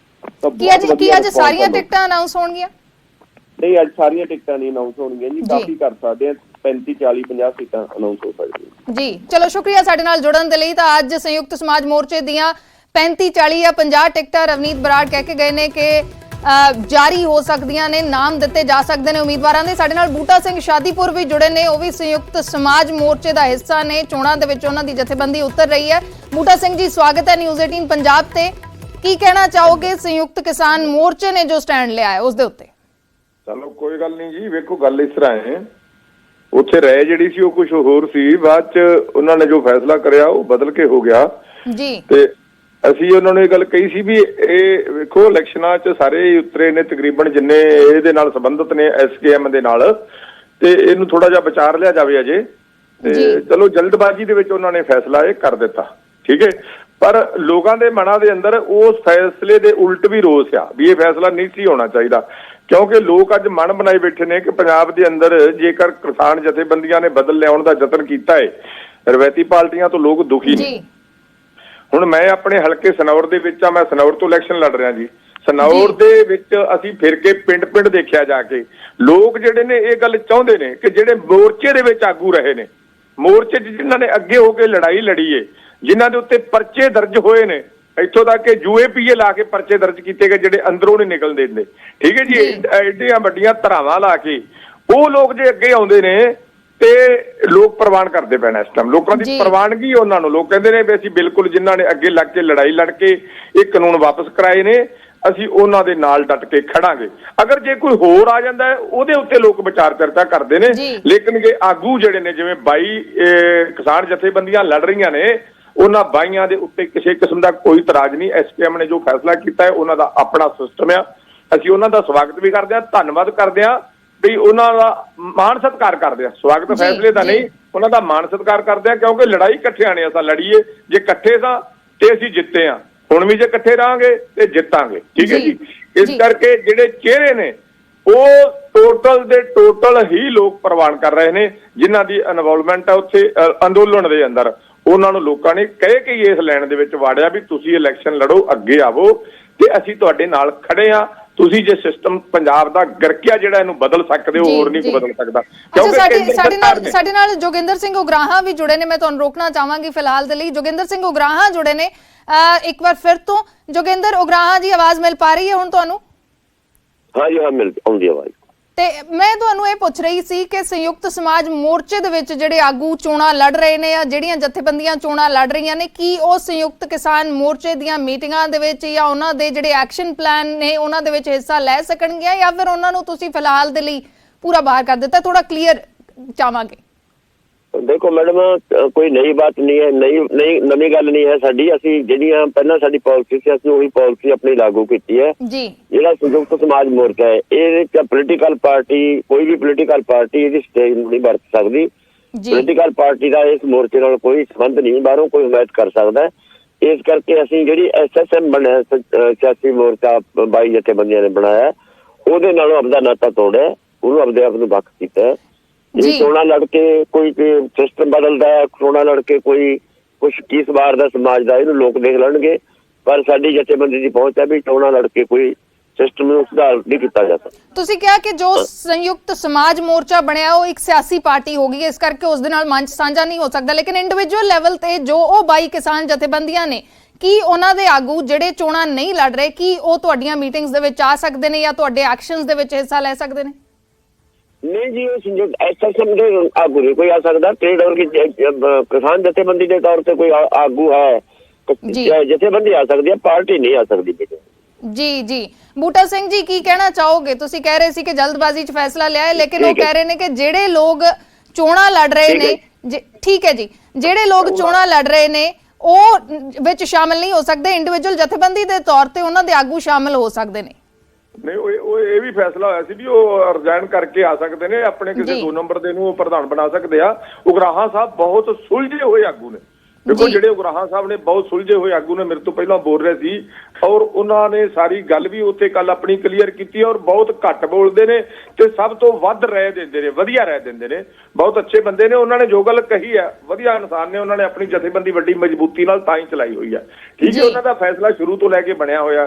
ਅਸੀਂ ਵੀ ਇਹ ਗੱਲ ਕਹਿੰਦੇ ਆ ਵੀ ਪਹਿਲੇ ਦਿਨੋਂ ਹੈ ਸੀ ਐਲਾਨ ਜ਼ਰੂਰ ਸੀ ਕਿ ਰਾਜਸੀ ਪਾਰਟੀਆਂ ਨੂੰ ਅਸੀਂ ਇੱਥੇ ਨਹੀਂ ਆਉਣ ਦੇਵਾਂਗੇ, ਪਰ ਇਹ ਲੋਕਾਂ ਦੀ ਆਵਾਜ਼ ਦੇ ਉੱਤੇ ਆ ਕੇ ਇਹ ਜਿਹੜਾ ਗਰੁੱਪ ਇੱਕ ਬਣਾਇਆ ਗਿਆ, ਇਹ ਲੋਕਾਂ ਦੀ ਆਵਾਜ਼ ਤੇ ਹੀ ਬਣਾਇਆ ਗਿਆ ਸੀ ਗਰੁੱਪ, ਵੀ ਪੰਜਾਬ ਦਾ ਸਿਸਟਮ ਹੈ ਜਿਹੜਾ ਉਹ ਸਾਰੇ ਦਾ ਸਾਰਾ ਇਸ ਟਾਈਮ ਗਰਕ ਚੁੱਕਿਆ, ਜਵਾਨੀ ਸਾਰੀ ਬਾਹਰ ਨਿਕਲ ਗਈ, ਕੋਈ ਇੱਧਰ ਧਿਆਨ ਨਹੀਂ ਦੇ ਰਿਹਾ। ਰੋਜ਼ ਵੇਖੋ, ਆਪਾਂ ਵੇਖ ਰਹੇ ਰੋਜ਼ ਕੋਈ ਟੈਂਕੀਆਂ ਤੇ ਚੜ ਰਿਹਾ, ਕੋਈ ਨਹਿਰਾਂ 'ਚ ਛਾਲਾ ਮਾਰ ਰਿਹਾ, ਕੋਈ ਧਰਨੇ ਲਾ ਰਿਹਾ, ਸਵੇਰ ਤੋਂ ਸ਼ਾਮ ਤੱਕ ਇੱਕੋ ਹੀ ਕੰਮ ਰਹਿ ਗਿਆ ਪੰਜਾਬ ਦੇ ਅੰਦਰ, ਹੋਰ ਕੁਝ ਨਹੀਂ ਹੋ ਰਿਹਾ। ਤੇ ਅਸੀਂ ਇਹ ਸੋਚਿਆ ਸੀ ਵੀ ਇਸ ਸਿਸਟਮ ਨੂੰ ਕਿਸੇ ਢੰਗ ਨਾਲ ਜੇਕਰ ਚੇਂਜ ਕੀਤਾ ਜਾਵੇ, ਜੇ ਸਾਨੂੰ ਪ੍ਰਵਾਨ ਕਰਦੇ ਨੇ ਲੋਕ ਸਾਨੂੰ ਜੇ ਪ੍ਰਵਾਨ ਕਰਦੇ ਨੇ, ਤੇ ਸਾਡਾ ਮੇਨ ਏਜੰਡਾ ਇੱਕ ਹੋਊਗਾ ਕਿ ਜਿਹੜਾ ਸਿਸਟਮ ਗਰਕ ਗਿਆ, ਸ਼ਰਾਬਾਂ ਵੰਡੀਆਂ ਜਾ ਰਹੀਆਂ ਨੇ, ਭੁੱਖੀਆਂ ਵੰਡੀਆਂ ਜਾ ਰਹੀਆਂ ਨੇ, ਵੱਡੇ ਵੱਡੇ ਖਰਚੇ ਕੀਤੇ ਜਾ ਰਹੇ ਨੇ, ਉਹ ਸਾਰੇ ਦੇ ਸਾਰੇ ਖਤਮ ਕੀਤੇ ਜਾਣਗੇ। ਬਿਨਾਂ ਖਰਚੇ ਤੋਂ ਇਲੈਕਸ਼ਨ ਹੋਵੇ ਤੇ ਬਿਨਾਂ ਖਰਚੇ ਤੋਂ ਲੋਕ ਜਿਹੜੇ ਨੇ, ਲੋਕਾਂ ਨੂੰ ਵੀ ਸਾਡੀ ਇਹ ਰਹੂਗੀ ਵੀ ਕਿਸੇ ਤੋਂ ਕੋਈ ਚੀਜ਼ ਨਹੀਂ ਮੰਗਣੀ, ਵੋਟ ਆਪਣੀ ਮਰਜ਼ੀ ਦੇ ਨਾਲ ਪਾਓ ਜਾ ਕੇ, ਵੀ ਅਸੀਂ ਆ ਵੋਟ ਲੱਗਿਆ ਜੀ ਪਾਣ ਜਿਹਨੂੰ ਸਾਡਾ ਦਿਲ ਕਰਦਾ। ਇਹ ਸਾਰਾ ਸਿਸਟਮ ਬੰਦ ਤਾਂ ਹੋਊਗਾ, ਸਿਸਟਮ ਤਾਂ ਸੁਧਰੂਗਾ ਜੇਕਰ ਇਲੈਕਸ਼ਨਾਂ ਦੇ ਵਿੱਚ ਸੁਧਾਰ ਆਵੇ, ਇਲੈਕਸ਼ਨਾਂ 'ਚ ਖਰਚੇ ਘਟਣ, ਤਾਂ ਹੀ ਲੋਕ ਬਚਣਗੇ। ਨਹੀਂ ਤੇ ਅੱਜ ਜਿਹੜਾ 4 ਕਰੋੜ ਦੇ ਕੇ ਟਿਕਟ ਲਊਗਾ, ਫਿਰ 5-4 ਕਰੋੜ ਉੱਤੇ ਲਾਊਗਾ, ਉਹ 20-25-30 ਕਰੋੜ ਬਣਾਉਣ ਦਾ ਯਤਨ ਵੀ ਜ਼ਰੂਰ ਕਰੇਗਾ। ਅਸੀਂ ਇਹ ਸਿਸਟਮ ਖਤਮ ਕਰਨਾ ਚਾਹੁੰਦੇ ਹਾਂ। ਬਿਲਕੁਲ। ਅੱਛਾ, ਤੁਸੀਂ ਜ਼ਿਕਰ ਕੀਤਾ ਕਿ ਤੁਸੀਂ ਆਪ ਇਲੈਕਸ਼ਨ ਲੜ ਰਹੇ ਹੋ, ਤੁਸੀਂ ਹਾਲਾਂਕਿ ਟਿਕਟ ਨਹੀਂ ਅਜੇ ਅਨਾਉਂਸ ਹੋਈ, ਉਮੀਦਵਾਰ ਨਹੀਂ ਐਲਾਨੇ ਗਏ, ਲੇਕਿਨ ਤੁਸੀਂ ਜ਼ਾਹਿਰ ਕਰ ਰਹੇ ਹੋ ਕਿ ਤੁਸੀਂ ਕਿੱਥੋਂ ਚੋਣ ਲੜ ਰਹੇ ਹੋ। ਉਹਦੇ ਵਿੱਚ ਇਸ ਤਰ੍ਹਾਂ ਸੀਗਾ ਜੀ, ਸਾਡੇ ਪਹਿਲੇ ਦਿਨ ਜਿਹੜਾ ਫੈਸਲਾ ਹੋਇਆ ਸੀ, ਇਹ ਹੋਇਆ ਸੀਗਾ ਕਿ 22 ਜਿਹੜੇ ਨੇ ਆਗੂ, ਉਦੋਂ ਨਹੀਂ ਪਤਾ ਕਿ ਇਹ ਵੱਡੇ ਪੱਧਰ ਤੇ ਲੋਕ ਜੁੜਨਗੇ ਨਾਲ। ਉਦੋਂ ਇਹ ਸੀਗਾ ਵੀ ਆਪਾਂ ਸ਼ੁਰੂਆਤ ਲੱਗਿਆ ਕਰਨ, 22 ਨੂੰ ਇਲੈਕਸ਼ਨ ਲਾਜ਼ਮੀ ਲੜਨੀ ਪਊਗੀ ਜੀ। ਜਿਹੜੇ 22 ਨੇ ਇਹਨਾਂ ਨੂੰ ਲੜਨੀਓ ਪਊਗੀ। ਇਹ ਨਾ ਉਦੋਂ ਹੋਵੇ ਕਿ ਉਦੋਂ ਪਿੱਛੇ ਨੂੰ ਹਟੇ ਵੀ ਮੈਂ ਨਹੀਂ ਇਲੈਕਸ਼ਨ ਲੜਦਾ, ਹਾਲਾਤ ਪਤਾ ਨਹੀਂ ਕਿੱਦਾਂ ਦੇ ਬੰਨੇ ਨੇ। ਮੈਂ ਉਹਦੇ ਬੇਹੇਵ ਤੇ ਕਹਿ ਰਿਹਾ, ਬਾਕੀ ਜੋ ਫੈਸਲਾ ਹੋਊਗਾ, ਮੈਂ ਲੜਦਾ, ਮੇਰੀ ਜਥੇਬੰਦੀ ਦਾ ਕੋਈ ਹੋਰ ਲੜਦਾ, ਉਹ ਲੱਗ ਗੱਲਿਆ। ਮੈਂ ਵੈਸੇ ਤੁਹਾਨੂੰ ਕਹੀ ਕਿ ਅਸੀਂ 6-7 ਜਗ੍ਹਾ ਤੋਂ ਅਪਲਾਈ ਕਰਿਆ ਹੋਇਆ, ਸਾਡੇ ਵਾਲਿਆਂ ਨੇ, ਸਾਡੇ ਗਰੁੱਪ ਨੇ ਵੀ 7 ਜਗ੍ਹਾ ਤੋਂ ਅਪਲਾਈ ਕਰਿਆ ਹੋਇਆ ਵੀ ਸਾਡਾ ਇੱਥੋਂ ਹੱਕ ਬਣਦਾ, ਸਾਨੂੰ ਟਿਕਟ ਦਿੱਤੀ ਜਾਵੇ। ਬਾਕੀ ਉਹਦਾ ਅਗਲੀ ਗੱਲ ਇਹ ਫੈਸਲਾ ਕਿਵੇਂ ਦਾ ਹੁੰਦਾ, ਉਹ ਮੈਂ ਤਾਂ ਇਹ ਗੱਲ ਕਹੀ ਸੀ ਵੀ ਮੈਂ ਲੜ ਰਿਹਾ ਕਿਉਂਕਿ ਸਾਡਾ ਪਹਿਲੇ ਦਿਨ ਫੈਸਲਾ ਹੋ ਗਿਆ ਕਿ 22 ਜਥੇਬੰਦੀਆਂ ਦੇ ਆਗੂਆਂ ਨੂੰ ਲੜਨਾ ਹੀ ਪਊਗਾ, ਜੋ ਮਰਜ਼ੀ ਹੋਵੇ, ਜਦੋਂ ਇਹ ਆਪਾਂ ਪਲੇਟਫਾਰਮ ਤਿਆਰ ਕੀਤਾ ਜੀ। ਤਾਂ ਜਿਹੜੇ ਲੀਡ ਕਰ ਰਹੇ ਨੇ ਉਹਨਾਂ ਨੂੰ ਜ਼ਰੂਰ ਲੜਨਾ ਪਵੇਗਾ। ਸ਼ੁਕਰੀਆ ਸਾਡੇ ਨਾਲ ਜੁੜਨ ਦੇ ਲਈ ਬੂਟਾ ਸਿੰਘ ਸ਼ਾਦੀਪੁਰ ਜੀ। ਜੋਗਿੰਦਰ ਉਗਰਾਹਾਂ ਜੁੜੇ, BKU ਏਕਤਾ ਉਗਰਾਹਾਂ ਦੇ ਪ੍ਰਧਾਨ, ਤੁਹਾਡਾ ਵੀ ਸ਼ੁਕਰੀਆ। ਤਾਂ ਸੰਯੁਕਤ ਕਿਸਾਨ ਮੋਰਚੇ ਨੇ ਫਿਲਹਾਲ ਦੇ ਲਈ ਸਿਆਸਤ ਦੇ ਵਿੱਚ ਆਉਣ ਵਾਲੇ ਕਿਸਾਨ ਆਗੂਆਂ ਨੂੰ ਫਿਲਹਾਲ ਬਾਹਰ ਕਰ ਦਿੱਤਾ ਹੈ। ਕਿਹਾ ਹੈ ਕਿ ਜਥੇਬੰਦੀ ਦੇ ਤੌਰ ਤੇ ਕੋਈ ਆਗੂ ਆ ਸਕਦਾ ਹੈ, ਲੇਕਿਨ ਜੋ ਵੀ ਚੋਣਾਂ ਲੜਨਗੇ ਜਾਂ ਫਿਰ ਸਿਆਸੀ ਮੋਰਚੇ ਦੇ ਤੌਰ ਤੇ, ਸਿਆਸੀ ਪਾਰਟੀ ਦੇ ਤੌਰ ਤੇ ਕੋਈ ਵੀ ਸੰਯੁਕਤ ਕਿਸਾਨ ਮੋਰਚੇ ਦਾ ਮੰਚ ਨਹੀਂ ਵਰਤ ਸਕਦਾ। ਇਸ ਨੂੰ ਲੈ ਕੇ ਹਾਲਾਂਕਿ ਸੰਯੁਕਤ ਸਮਾਜ ਮੋਰਚੇ ਦੇ ਆਗੂ ਇਹ ਜ਼ਰੂਰ ਕਹਿ ਰਹੇ ਨੇ ਕਿ ਲੋਕਾਂ ਦੀ ਚਾਹਤ ਸੀ ਕਿ ਜਿਹੜੇ ਕਿਸਾਨ ਆਗੂ ਨੇ ਉਹ ਸਿਆਸਤ ਦੇ ਵਿੱਚ ਆਉਣ, ਉਹਨਾਂ ਨੂੰ ਲੀਡ ਕਰਨ, ਲੇਕਿਨ ਸੰਯੁਕਤ ਕਿਸਾਨ ਮੋਰਚਾ ਹਾਲੇ ਵੀ ਆਪਣੇ ਆਪ ਨੂੰ ਸਿਆਸਤ ਤੋਂ ਵੱਖਰਾ ਕਰ ਰਿਹਾ ਹੈ। ਸਿਆਸਤ 'ਚ ਉਤਰਨ ਵਾਲੇ ਕਿਸਾਨ ਆਗੂਆਂ ਤੇ ਇੱਕ ਵੱਡਾ ਐਕਸ਼ਨ ਕਿਸਾਨ ਮੋਰਚੇ ਦਾ ਅਸੀਂ ਕਹਿ ਸਕਦੇ ਹਾਂ। 4 ਮਹੀਨੇ ਤੋਂ ਬਾਅਦ ਇਸ ਦੀ ਦੁਬਾਰਾ ਸਮੀਖਿਆ ਕੀਤੀ ਜਾਏਗੀ।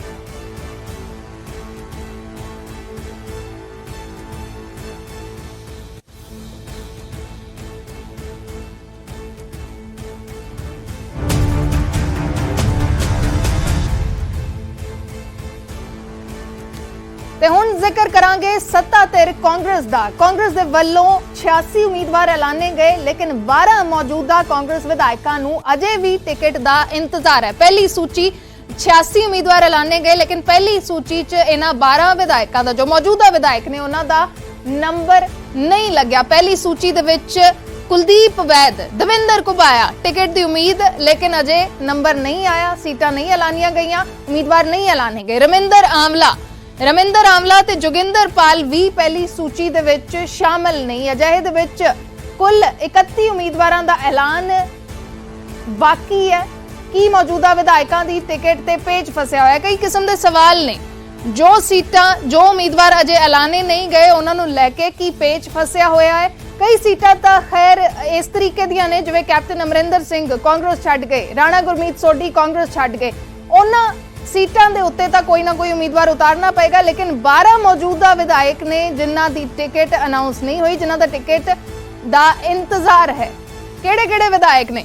ਜੋਗਿੰਦਰ ਪਾਲ ਭੋਆ ਤੋਂ ਵਿਧਾਇਕ ਨੇ, ਕਾਫੀ ਵਿਵਾਦਾਂ ਦੇ ਵਿੱਚ ਰਹੇ ਨੇ ਪਿਛਲੇ ਦਿਨਾਂ ਦੇ ਵਿੱਚ। ਇਹਨਾਂ ਦੀ ਸੀਟ ਦਾ, ਇਹਨਾਂ ਦੀ ਟਿਕਟ ਦੀ ਅਨਾਉਂਸਮੈਂਟ ਨਹੀਂ ਹੋਈ। ਤਰਸੇਮ ਸਿੰਘ ਡੀਸੀ ਅਟਾਰੀ ਤੋਂ, ਇਹਨਾਂ ਦੀ ਵੀ ਅਨਾਉਂਸਮੈਂਟ ਨਹੀਂ ਹੋਈ, ਅਜੇ ਇੰਤਜ਼ਾਰ ਹੈ। ਸੁਖਪਾਲ ਸਿੰਘ ਭੁੱਲਰ ਖੇਮਕਰਨ ਤੋਂ ਵਿਧਾਇਕ ਨੇ, ਇਹਨਾਂ ਦੀ ਵੀ ਟਿਕਟ ਦੀ ਅਨਾਉਂਸਮੈਂਟ ਨਹੀਂ ਹੋਈ। ਕਈ ਵੱਡੇ ਚਿਹਰੇ ਐਸੇ ਜੋ ਵਿਵਾਦਾਂ ਦੇ ਵਿੱਚ ਰਹੇ ਨੇ, ਕਈ ਹੋਰ ਚਿਹਰੇ, ਰਮਨਜੀਤ ਸਿੰਘ ਸਿੱਕੀ ਖਡੂਰ ਸਾਹਿਬ, ਅੰਗਦ ਸਿੰਘ ਉਹ ਕੈਂਡੀਡੇਟ ਨੇ ਜਿਨ੍ਹਾਂ ਦੇ ਪਤਨੀ ਕਾਂਗਰਸ ਆਗੂ ਸਨ, ਲੇਕਿਨ ਪਿਛਲੇ ਦਿਨਾਂ ਦੇ ਵਿੱਚ ਬੀਜੇਪੀ ਜੁਆਇਨ ਕਰ ਗਏ। ਅਜਿਹੇ ਦੇ ਵਿੱਚ ਕੁਐਸਚਨ ਮਾਰਕ ਜ਼ਰੂਰ ਸੀ ਇਹਨਾਂ ਦੀ ਉਮੀਦਵਾਰੀ ਦੇ ਉੱਤੇ, ਜੋ ਹਜੇ ਨਜ਼ਰ ਆ ਰਿਹਾ ਹੈ। ਅਜੇ ਤੱਕ ਅਨਾਉਂਸਮੈਂਟ ਨਹੀਂ ਹੋਈ। ਅਮਰੀਕ ਸਿੰਘ ਢਿੱਲੋਂ, ਇਹਨਾਂ ਦੀ ਵੀ ਟਿਕਟ ਦੀ ਅਨਾਉਂਸਮੈਂਟ ਨਹੀਂ ਹੋਈ। ਕੁਲਦੀਪ ਸਿੰਘ ਵੈਦ ਗਿੱਲ ਤੋਂ ਵਿਧਾਇਕ ਨੇ, ਇਸ ਵੇਲੇ ਸਪੋਕਸਪਰਸਨ ਵੀ ਨੇ ਕਾਂਗਰਸ ਦੇ, ਉਹਨਾਂ ਦੀ ਵੀ ਟਿਕਟ ਦੀ ਅਜੇ ਅਨਾਉਂਸਮੈਂਟ ਨਹੀਂ ਹੋਈ। 12 ਵਿਧਾਇਕ ਨੇ ਜਿਨ੍ਹਾਂ ਦਾ ਅਜੇ ਨੰਬਰ ਨਹੀਂ ਲੱਗਿਆ। ਸਤਕਾਰ ਕੌਰ ਫਿਰੋਜ਼ਪੁਰ ਦਿਹਾਤੀ ਤੋਂ, ਇਹ ਅਜੇ ਤੱਕ ਟਿਕਟ ਦੀ ਅਨਾਉਂਸਮੈਂਟ ਨਹੀਂ ਹੋਈ। ਤਾਂ 12 ਵਿਧਾਇਕ ਨੇ ਮੌਜੂਦਾ ਵਿਧਾਇਕ ਜਿਨ੍ਹਾਂ ਦੀ ਟਿਕਟ ਦੀ ਅਨਾਉਂਸਮੈਂਟ ਹੋਣੀ ਅਜੇ ਬਾਕੀ ਹੈ, ਜਾਂ ਕਹਿ ਸਕਦੇ ਹਾਂ ਕਿ ਸ਼ਾਇਦ ਉਹਨਾਂ ਦੀਆਂ ਟਿਕਟਾਂ ਕੱਟੀਆਂ ਜਾ ਰਹੀਆਂ ਨੇ। ਕਈ ਚਿਹਰੇ ਨੇ। ਤੇ ਇਸੇ ਖਬਰ ਤੇ ਹੋਰ ਜਾਣਕਾਰੀ ਦੇ ਲਈ, ਹੋਰ ਗੱਲਬਾਤ ਦੇ ਲਈ ਸਾਡੇ ਬਿਊਰੋ ਚੀਫ ਨਪਿੰਦਰ ਬਰਾੜ ਜੁੜੇ ਹੋਏ ਨੇ।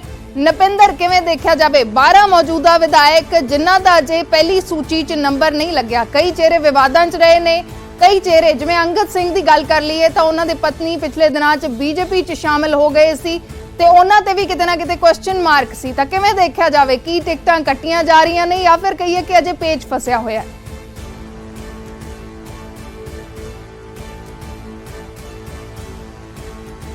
ਇਹਨਾਂ ਦੀਆਂ ਟਿਕਟਾਂ ਕੱਟੀਆਂ ਜਾ ਰਹੀਆਂ ਨੇ ਜਾਂ ਹਲੇ ਇਹ ਸ਼ੰਕੇ ਦੇ ਵਿੱਚ ਨੇ, ਤਾਂ ਬੜੀ ਜਲਦਬਾਜ਼ੀ ਆ, ਕਿਉਂਕਿ ਇਸ ਤਰ੍ਹਾਂ ਦਾ ਮਾਹੌਲ ਨਹੀਂ ਲੱਗਦਾ।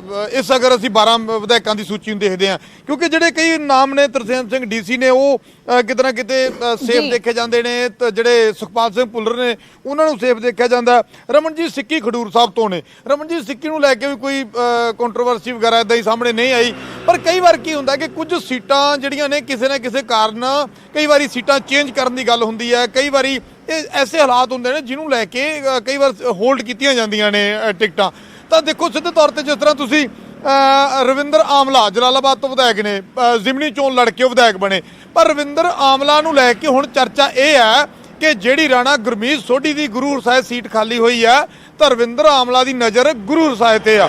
ਤਾਂ ਇਹ ਹੋ ਸਕਦਾ ਹੈ ਕਿ ਸ਼ਾਇਦ ਇਸੇ ਕਰਕੇ ਰਵਿੰਦਰ ਆਮਲਾ ਦੀ ਜਿਹੜੀ ਟਿਕਟ ਹਾਲੇ ਹੋਲਡ ਤੇ ਆ, ਕਿ ਉਹਨਾਂ ਨੂੰ ਜਲਾਲਾਬਾਦ ਤੋਂ ਲੜਾਉਣਾ ਹੈ ਕਿ ਗੁਰੂ ਹਰਸਾਏ ਤੋਂ ਲੜਾਉਣਾ ਹੈ। ਤਾਂ ਇਸ ਕਰਕੇ ਇਸ ਸੀਟ ਨੂੰ ਮੰਨਿਆ ਜਾ ਸਕਦਾ। ਹੋਰ ਤੁਸੀਂ ਜੋਗਿੰਦਰ ਭੋਆ ਦੀ ਜਿਹੜੀ ਗੱਲ ਕੀਤੀ ਆ, ਦੇਖੋ ਜੋਗਿੰਦਰ ਭੋਆ ਪ੍ਰਤਾਪ ਬਾਜਵਾ ਦੇ ਕਰੀਬੀ ਮੰਨੇ ਜਾਂਦੇ ਨੇ।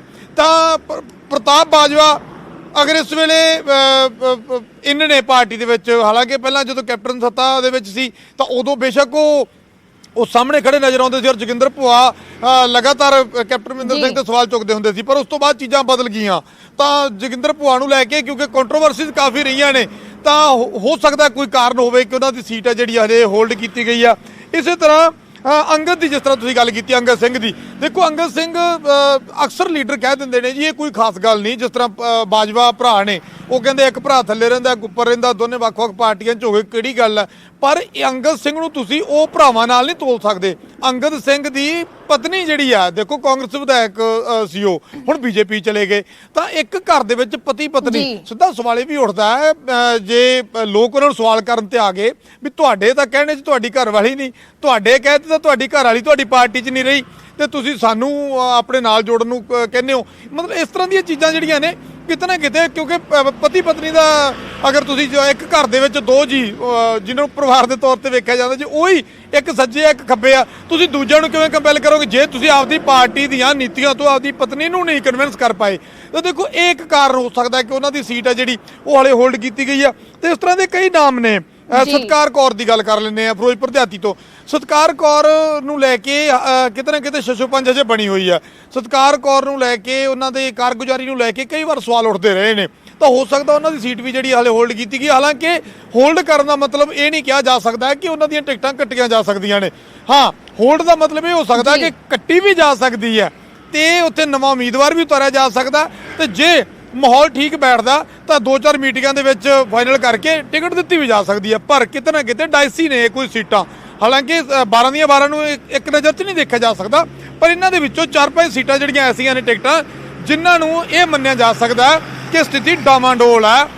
ਕੋਈ ਵੀ ਡਿਸੀਜਨ ਜਿਹੜਾ ਜਾਂ ਤਾਂ ਸੀਟ ਚੇਂਜ ਕਰਨ ਨੂੰ ਲੈ ਕੇ ਜਾਂ ਉਮੀਦਵਾਰੀ ਬਦਲਣ ਨੂੰ ਲੈ ਕੇ, ਤਾਂ ਇੱਕ 12 ਦੇ ਵਿੱਚੋਂ ਕਰੀਬ 4-5 ਸੀਟਾਂ ਐਸੀਆਂ ਨੇ ਜਿਸ ਤਰ੍ਹਾਂ ਅਸੀਂ ਪਹਿਲਾਂ ਜ਼ਿਕਰ ਕੀਤਾ, ਚਰਚਾ ਕੀਤੀ ਆ, ਜਿਨ੍ਹਾਂ ਤੇ ਕੋਈ ਨਾ ਕੋਈ ਬਦਲਾਵ ਦੇਖਣ ਨੂੰ ਮਿਲ ਸਕਦਾ ਹੈ। ਜੀ ਜੀ ਜੀ ਨਪਿੰਦਰ, ਇਹ ਵੀ ਇੰਪੋਰਟੈਂਟ ਹੋਏਗਾ ਕਿ ਹੁਣ 86 ਉਮੀਦਵਾਰ ਤਾਂ ਐਲਾਨ ਦਿੱਤੇ ਗਏ ਨੇ, ਸਿਰਫ 31 ਬਚਦੇ ਨੇ। ਕਦੋਂ ਕੁ ਉਮੀਦ ਕੀਤੀ ਜਾ ਸਕਦੀ ਹੈ ਕਿ ਬਾਕੀ ਸੀਟਾਂ ਵੀ ਐਲਾਨ ਦਿੱਤੀਆਂ ਜਾਣ, ਕਿਉਂਕਿ ਕਈ ਵੱਡੀਆਂ ਸੀਟਾਂ ਵੀ ਨੇ, ਜਿਵੇਂ ਕੈਪਟਨ ਅਮਰਿੰਦਰ ਸਿੰਘ ਛੱਡ ਕੇ ਗਏ, ਉਹਨਾਂ ਦੀ ਸੀਟ ਖਾਲੀ ਆ, ਅਜੇ ਕੋਈ ਉਮੀਦਵਾਰ ਕਾਂਗਰਸ ਦੇ ਵੱਲੋਂ ਨਹੀਂ ਉਤਾਰਿਆ ਗਿਆ। ਕੀ ਕੋਈ ਵੱਡਾ ਚਿਹਰਾ ਉਤਾਰਿਆ ਜਾਏਗਾ, ਇਹ ਵੀ ਸਵਾਲ ਹੈ। ਦੂਸਰੇ ਪਾਸੇ ਜਲਾਲਾਬਾਦ ਤੋਂ ਕੌਣ ਹੋਏਗਾ? ਰਾਣਾ ਗੁਰਮੀਤ ਸੋਢੀ ਛੱਡ ਕੇ ਗਏ ਨੇ, ਉਹਨਾਂ ਦੀ ਜਗ੍ਹਾ ਕਿਸ ਨੂੰ ਉਤਾਰਿਆ ਜਾਏਗਾ? ਕਈ ਕਿਸਮ ਦੇ ਸਵਾਲ ਨੇ। ਤਾਂ ਕਿੰਨੀ ਕੁ ਦੇਰ ਲੱਗ ਸਕਦੀ ਹੈ ਅਗਲੀ ਸੂਚੀ ਆਉਣ ਨੂੰ? ਦੇਖੋ, ਮੈਨੂੰ ਲੱਗਦਾ ਹੈ ਕਿ ਅਗਲੀ ਸੂਚੀ ਹੁਣ ਜ਼ਿਆਦਾ ਲੇਟ ਨਹੀਂ ਕੀਤੀ ਜਾਵੇਗੀ। 28 ਤੱਕ ਤਾਂ ਤੁਸੀਂ ਦੇਖੋ ਕਿ ਨੋਮੀਨੇਸ਼ਨ ਦੀ ਡੇਟ ਹੈ ਤੇ ਦਿਨ ਜ਼ਿਆਦਾ ਨਹੀਂ ਬਚੇ, ਔਰ ਹਲੇ ਮਹੀਨੇ ਤੋਂ ਦਿਨ ਲਗਾਤਾਰ ਘਟਦੇ ਜਾ ਰਹੇ, 2 ਘਟ ਗਏ ਮਹੀਨੇ 'ਚੋਂ। ਤਾਂ ਇਸ ਕਰਕੇ ਲੱਗਦਾ ਹੈ ਕਿ ਹੁਣ ਜ਼ਿਆਦਾ ਲੰਬਾ ਇੰਤਜ਼ਾਰ ਨਹੀਂ ਹੋਵੇਗਾ। ਮੈਨੂੰ ਲੱਗਦਾ ਕਿ 2 ਦਿਨਾਂ ਦੇ ਵਿੱਚ ਚੀਜ਼ਾਂ ਜਿਹੜੀਆਂ ਨੇ ਉਹ ਫਾਈਨਲ ਕਰਕੇ ਜਲਦੀ ਹੀ ਇਸ ਚੀਜ਼ ਨੂੰ ਜਿਹੜਾ ਹੈਗਾ ਸੈਕੰਡ ਲਿਸਟ ਹੈ ਜਿਹੜੀ ਉਹ ਡਿਕਲੇਅਰ ਕੀਤੀ ਜਾਵੇਗੀ। ਜਿਸ ਤਰ੍ਹਾਂ ਤੁਸੀਂ ਰਾਣਾ ਸੋਢੀ ਦੀ ਗੱਲ ਕੀਤੀ, ਦੇਖੋ ਆਪਾਂ ਪਹਿਲਾਂ ਵੀ ਜ਼ਿਕਰ ਕੀਤਾ ਕਿ ਰਾਣਾ ਸੋਢੀ ਵਾਲੀ ਗਰੂਰ ਸਾਹਿਬ ਸੀਟ ਕਿਤੇ ਨਾ ਕਿਤੇ ਰਵਿੰਦਰ ਆਮਲਾ ਕਰਕੇ ਹੋਲਡ ਮੰਨੀ ਜਾ ਰਹੀ ਆ ਕਿ ਉਹ ਗਰੂਰ ਸਾਹਿਬ ਤੋਂ ਲੜਨਗੇ ਜਾਂ ਫਿਰ ਜਲਾਲਾਬਾਦ ਤੋਂ ਲੜਨਗੇ ਜਿੱਥੋਂ ਮੌਜੂਦਾ ਵਿਧਾਇਕ ਨੇ। ਤਾਂ ਇਸ ਕਰਕੇ ਕਈ ਅਲੱਗ-ਅਲੱਗ ਸੀਟਾਂ ਨੇ। ਪਟਿਆਲਾ ਦੇਖੋ ਕੈਪਟਨ ਅਮਰਿੰਦਰ ਸਿੰਘ ਖਾਲੀ ਕਰ ਗਏ, ਤਾਂ ਪਟਿਆਲਾ ਦੇ ਵਿੱਚ ਅਗਰ ਕੈਪਟਨ ਅਮਰਿੰਦਰ ਸਿੰਘ ਨੇ ਚੋਣ ਲੜਨੀ ਹੈ ਤਾਂ ਕੈਪਟਨ ਅਮਰਿੰਦਰ ਸਿੰਘ ਉੱਥੇ ਬੜੇ ਮਜ਼ਬੂਤ ਉਮੀਦਵਾਰ ਨੇ। ਹੁਣ ਗੱਲ ਇੱਥੇ ਆ ਕੇ ਨਿਬੜਦੀ ਹੈ ਕਿ ਪਾਰਟੀ ਦੀ ਮਨਸ਼ਾ ਕੀ ਆ। ਅਕਸਰ ਅਸੀਂ ਦੇਖਦੇ ਆ ਕਿ ਪਿਛਲੀ ਵਾਰ ਤਾਂ ਬੇਸ਼ੱਕ ਵੱਡੇ ਚਿਹਰੇ ਦੇ ਸਾਹਮਣੇ ਵੱਡੇ ਚਿਹਰੇ ਖੜੇ ਕੀਤੇ ਗਏ ਸੀ, ਪਰ ਅਕਸਰ ਐਸਾ ਦੇਖਣ ਨੂੰ ਮਿਲਦਾ ਨਹੀਂ। ਬਿਕਰਮ ਮਜੀਠੀਆ ਦੇ ਖਿਲਾਫ ਬੜੇ ਦਾਅਵੇ ਕੀਤੇ ਜਾ ਰਹੇ ਸੀ ਕਿ ਕਾਂਗਰਸ ਜੀ ਕੋਈ ਵੱਡਾ ਚਿਹਰਾ ਉਤਾਰ ਸਕਦੀ ਆ, ਪਰ ਉਹ ਗੱਲ ਦੇਖਣ ਨੂੰ ਨਹੀਂ ਮਿਲੀ। ਨਵਜੋਤ ਸਿੱਧੂ ਦੀ ਚਰਚਾ ਸੀ ਪਰ ਉਹ ਨਹੀਂ ਦੇਖਣ ਨੂੰ ਮਿਲਿਆ। ਤਾਂ ਅਜਿਹੇ ਦੇ ਵਿੱਚ ਕੈਪਟਨ ਅਮਰਿੰਦਰ ਸਿੰਘ ਨੂੰ ਲੈ ਕੇ ਪਾਰਟੀ ਦੀ ਪਾਲਿਸੀ ਕੀ ਰਹਿੰਦੀ ਆ, ਪਾਰਟੀ ਦੀ ਨੀਤੀ ਕੀ ਰਹਿੰਦੀ ਆ? ਕਈ ਕੈਪਟਨ ਅਮਰਿੰਦਰ ਸਿੰਘ ਨੂੰ ਹਰਾਉਣ ਦੀ ਨੀਅਤ ਨਾਲ ਮੈਦਾਨ 'ਚ ਉਤਰਨਾ, ਤਾਂ ਫਿਰ ਉਹੋ ਜਿਹਾ ਉਮੀਦਵਾਰ ਦੇਖਣਾ। ਤੇ ਜੇ ਤੁਸੀਂ ਉਸ ਸੀਟ ਨੂੰ ਕਿਉਂਕਿ ਤੁਹਾਨੂੰ ਲੱਗਦਾ ਹੈ ਕਿ ਕੈਪਟਨ ਅਮਰਿੰਦਰ ਸਿੰਘ ਉੱਥੇ ਮਜ਼ਬੂਤ ਨੇ, ਤਾਂ ਤੁਸੀਂ ਕਿਤੇ ਨਾ ਕਿਤੇ ਪਾਰਟੀ ਫਿਰ ਆਪਦਾ ਕੋਈ ਚਿਹਰਾ ਖਰਾਬ ਕਰਨ ਦੀ ਕੋਸ਼ਿਸ਼ ਨਹੀਂ ਕਰਦੀ, ਉੱਥੇ ਇੱਕ ਵਾਰੀ ਆਪਣਾ ਆਧਾਰ ਬਣਾਉਣ ਦੀ ਕੋਸ਼ਿਸ਼ ਕਰਦੀ ਆ। ਜਿਸ ਤਰ੍ਹਾਂ ਤੁਸੀਂ ਦੇਖੋ ਕਿ ਕਈ ਪਾਰਟੀਆਂ ਮਨਸ਼ਾ ਹੀ ਉਹਨਾਂ ਦੇ ਜ਼ਿਹਨ ਦੇ ਵਿੱਚ ਕਲੀਅਰ ਹੁੰਦਾ ਕਿ ਇਸ ਵਾਰੀ ਅਸੀਂ ਮਜ਼ਬੂਤੀ ਨਾਲ ਨਹੀਂ ਉਤਰਾਂਗੇ, ਪਰ ਕਿਤੇ ਨਾ ਕਿਤੇ ਅਸੀਂ ਬੇਸ ਬਣਾ ਲਾਂਗੇ ਬੇਸ ਤੋਂ ਬਾਅਦ, ਤਾਂ ਕਿ ਅਗਲੀ ਚੋਣ ਵੇਲੇ ਤੱਕ ਹਾਲਾਤ ਹੋਰ ਹੋ ਜਾਣ। ਕਈ ਸੀਟਾਂ ਅਣਦੇਖੀ ਦੇ ਸ਼ਿਕਾਰ ਹੋ ਜਾਂਦੀਆਂ ਨੇ। ਜਿਸ ਤਰ੍ਹਾਂ ਤੁਸੀਂ ਮੁਹਾਲੀ ਸੀਟ ਦੇਖ ਲਓ, ਮੁਹਾਲੀ ਦੇ ਵਿੱਚ ਅਕਾਲੀ ਦਲ ਅਕਸਰ ਜਿਹੜੀ ਅੰਦਰੂਨੀ ਤੌਰ ਤੇ ਚਰਚਾ ਹੁੰਦੀ ਹੈ ਅਕਾਲੀ ਦਲ ਦੀ ਕਿ ਕਿਤੇ ਨਾ ਕਿਤੇ ਮੁਹਾਲੀ ਸੀਟ ਨੂੰ ਅਕਾਲੀ ਦਲ ਨੇ ਅਣਗੌਲਿਆ ਕਰ ਲਿਆ। ਮੁਹਾਲੀ ਸੀਟ ਤੇ ਅਕਾਲੀ ਦਲ ਕਈ ਵਾਰ ਇਸ ਤੇ ਮੰਥਨ ਕਰਦਾ ਹੈ ਕਿ ਸ਼ਾਇਦ ਲਗਾਤਾਰ ਉਮੀਦਵਾਰ ਬਦਲਨੇ, ਉਸ ਚੀਜ਼ ਦਾ ਵੀ ਕਿਤੇ ਨਾ ਕਿਤੇ ਜਿਹੜਾ ਬਲਵੀਰ ਸਿੱਧੂ ਹੋਰਾਂ ਨੂੰ ਲਾਹਾ ਮਿਲਦਾ ਰਿਹਾ। ਔਰ ਅਕਾਲੀ ਦਲ ਇਸ ਕਰਕੇ ਜਿਹੜੀਆਂ ਕਹਿ ਸਕਦੇ ਹਾਂ ਕਿ ਪਾਲਿਸੀ ਚੇਂਜ ਹੁੰਦੀਆਂ ਰਹਿੰਦੀਆਂ ਟਾਈਮ ਟੂ ਟਾਈਮ ਕਿ ਕਿਹੜੀ ਸੀਟ ਤੇ ਦਬਦਬਾ ਕਿਵੇਂ ਬਣਾਉਣਾ, ਕਿਵੇਂ ਆਧਾਰ ਬਣਾਉਣਾ। ਐਸਾ ਨਹੀਂ ਹੈ ਕਿ ਇੱਕੇ ਦਿਨ ਆ ਕੇ ਉਹ ਵੀ ਹੁੰਦਾ। ਕਈ ਥਾਵਾਂ ਤੇ ਜਿੱਦਾਂ ਕਹਿੰਦੇ ਕਿ ਕੋਈ ਕਿਸਮਤ ਦਾ ਧਨੀ ਜਾਂ ਫਿਰ ਹਾਲਾਤ ਜਿਹੜੇ ਨੇ, ਕਿਉਂਕਿ ਪੰਜਾਬੀਆਂ ਦੀ ਸੋਚ ਇੱਕ ਅਲੱਗ ਵੀ ਅਰਸ਼ਦੀਪ, ਤੁਸੀਂ ਆਪਾਂ ਅਕਸਰ ਸੁਣਦੇ ਆ ਕਿ ਪੰਜਾਬ ਦੇ ਵਿੱਚ ਕਈ ਸੀਟਾਂ ਤੇ ਵੱਡੇ ਵੱਡੇ ਦਿੱਗਜਾਂ ਨੂੰ ਹਰਾ ਦਿੰਦੇ ਨੇ ਲੋਕ, ਕਿਉਂਕਿ ਬੇਸ਼ੱਕ ਜੀ, ਹਾਸੋ ਹੀ ਬਿਲਕੁਲ। ਗੱਲ ਲੱਗੇ, ਪਰ ਇਦਾਂ ਹੀ ਹੁੰਦਾ ਸਾਡੇ ਪੰਜਾਬ ਦੇ ਵਿੱਚ ਇੱਕ ਚੱਲਣ ਜ਼ਰੂਰ ਹੈ ਕਿ ਜਿਹੜੇ ਲੋਕ ਅਕਸਰ ਇੱਥੇ ਕਹਿੰਦੇ ਨੇ ਕਿ ਵੋਟਾਂ ਕਈਆਂ ਨੂੰ ਜਿਤਾਉਣ ਦੇ ਲਈ ਨਹੀਂ, ਹਰਾਉਣ ਦੇ ਲਈ ਜ਼ਰੂਰ ਪਾਉਂਦੇ ਨੇ। ਇੱਥੇ ਲੋਕ ਧਾਰ ਲੈਂਦੇ ਨੇ ਵੀ ਐਤਕੀ ਇਹ ਬਹੁਤ ਵੱਡਾ ਲੀਡਰ ਹੈ, ਐਤਕੀ ਇਹਨੂੰ ਠੀਕ ਕਰਨਾ ਹੈ। ਮਤਲਬ ਇਸ ਤਰ੍ਹਾਂ ਦੀਆਂ ਚੀਜ਼ਾਂ ਹੁੰਦੀਆਂ ਨੇ ਗਰਾਊਂਡ ਲੈਵਲ ਤੇ। ਕਹਿੰਦੇ ਨੇ ਕਿ ਇਹ ਬਹੁਤ ਵੱਡਾ ਲੀਡਰ ਹੈ, ਐਤਕੀ ਇਹਦੀ ਧੌਣ ਚੋਂ ਕਿੱਲਾ ਕੱਢਣਾ, ਅਗਰ ਦੇਸੀ ਲਫ਼ਜ਼ਾਂ 'ਚ ਅਸੀਂ ਗੱਲ ਕਰੀਏ ਤਾਂ ਇਸ ਤਰ੍ਹਾਂ ਦੇ ਹਾਲਾਤ ਵੇਖਣ ਨੂੰ ਮਿਲਦੇ ਨੇ। ਕਈ ਵਾਰ ਛੋਟੇ ਨਵੇਂ ਲੀਡਰ ਨੂੰ ਵੀ ਜਿਹੜਾ ਹੈਗਾ ਜਿੱਤ ਦਾ ਪਰਚਮ ਜਿਹੜਾ ਲਹਿਰਾਉਣ ਦਾ ਮੌਕਾ ਮਿਲ ਜਾਂਦਾ। ਤਾਂ ਦੇਖਦੇ ਆ ਬੜੀ ਜਲਦੀ ਮੈਨੂੰ ਲੱਗਦਾ ਹੈ ਕਿ 15 ਨਵੇਂ ਚਿਹਰਿਆਂ ਨੂੰ ਵੀ ਟਿਕਟ ਦਿੱਤੀ ਗਈ ਹੈ। ਤਸਵੀਰ ਹੈ ਜਿਹੜੀ ਬਹੁਤ ਸਾਫ਼। ਜੀ ਤਾਂ ਤਸਵੀਰ ਸਾਫ਼ ਹੁੰਦੀ ਨਜ਼ਰ ਆਏਗੀ ਜਦੋਂ 31 ਜਿਹੜੀਆਂ ਬਾਕੀ ਬਚੀਆਂ ਸੀਟਾਂ ਨੇ, ਬਾਕੀ ਉਮੀਦਵਾਰ ਨੇ, ਉਹ ਵੀ ਐਲਾਨੇ ਜਾਂਦੇ ਨੇ। ਸ਼ੁਕਰੀਆ ਨਪਿੰਦਰ ਪੂਰੀ ਜਾਣਕਾਰੀ ਦੇ ਲਈ। ਤਾਂ 12 ਕਾਂਗਰਸੀ ਵਿਧਾਇਕ, ਮੌਜੂਦਾ ਵਿਧਾਇਕ ਅਜੇ ਵੀ ਟਿਕਟ ਦਾ ਇੰਤਜ਼ਾਰ ਹੈ ਕਿ ਟਿਕਟ ਕੱਟੀ ਜਾ ਰਹੀ ਹੈ ਜਾਂ ਫਿਰ ਕਿਸੇ ਹੋਰ ਜਗ੍ਹਾ ਤੋਂ ਉਹਨਾਂ ਨੂੰ ਅਨਾਉਂਸ ਕੀਤਾ ਜਾਏਗਾ। ਉਹਨਾਂ ਦੀਆਂ ਕਈਆਂ ਦੀਆਂ ਜਿਹੜੀਆਂ ਸੀਟਾਂ ਨੇ ਅਜੇ ਤੱਕ ਅਨਾਉਂਸ ਨਹੀਂ ਕੀਤੀਆਂ ਗਈਆਂ, ਤਾਂ ਇਸ ਨੂੰ ਲੈ ਕੇ ਜ਼ਰੂਰ ਇਹ ਇੰਤਜ਼ਾਰ ਹੈ ਕਿ ਕੀ ਇਹਨਾਂ ਨੂੰ ਟਿਕਟ ਮਿਲ ਰਹੀ ਹੈ ਜਾਂ ਫਿਰ ਇਹਨਾਂ ਦੀ ਜਗ੍ਹਾ ਕੋਈ ਹੋਰ ਉਮੀਦਵਾਰ ਉਤਾਰੇ ਜਾਣਗੇ। ਫਿਲਹਾਲ 86 ਉਮੀਦਵਾਰ ਕਾਂਗਰਸ ਨੇ ਉਤਾਰੇ ਨੇ, ਜਿਨ੍ਹਾਂ ਦੇ ਵਿੱਚ 15 ਨਵੇਂ ਚਿਹਰੇ ਨੇ।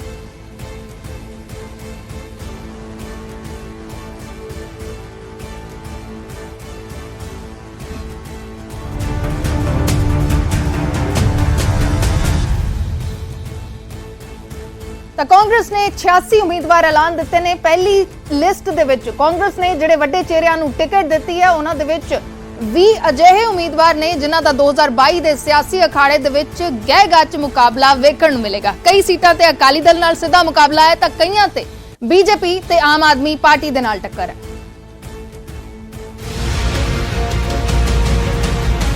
ਕਾਂਗਰਸ ਦੀ 86 ਉਮੀਦਵਾਰਾਂ ਦੀ ਲਿਸਟ ਵਿੱਚ ਅਜਿਹੇ ਦਿੱਗਜਾਂ ਦੇ ਨਾਂ ਨੇ ਜਿਨ੍ਹਾਂ ਦਾ 2022 ਦੀਆਂ ਚੋਣਾਂ ਦੇ ਵਿੱਚ ਦਿਲਚਸਪ ਮੁਕਾਬਲਾ ਹੋਵੇਗਾ। ਇਹਨਾਂ ਦੇ ਵਿੱਚੋਂ ਮੁੱਖ ਮੰਤਰੀ ਚਰਨਜੀਤ ਚੰਨੀ ਦੀ ਚਮਕੌਰ ਸਾਹਿਬ ਸੀਟ ਸਭ ਤੋਂ ਹੌਟ ਸੀਟ ਹੈ।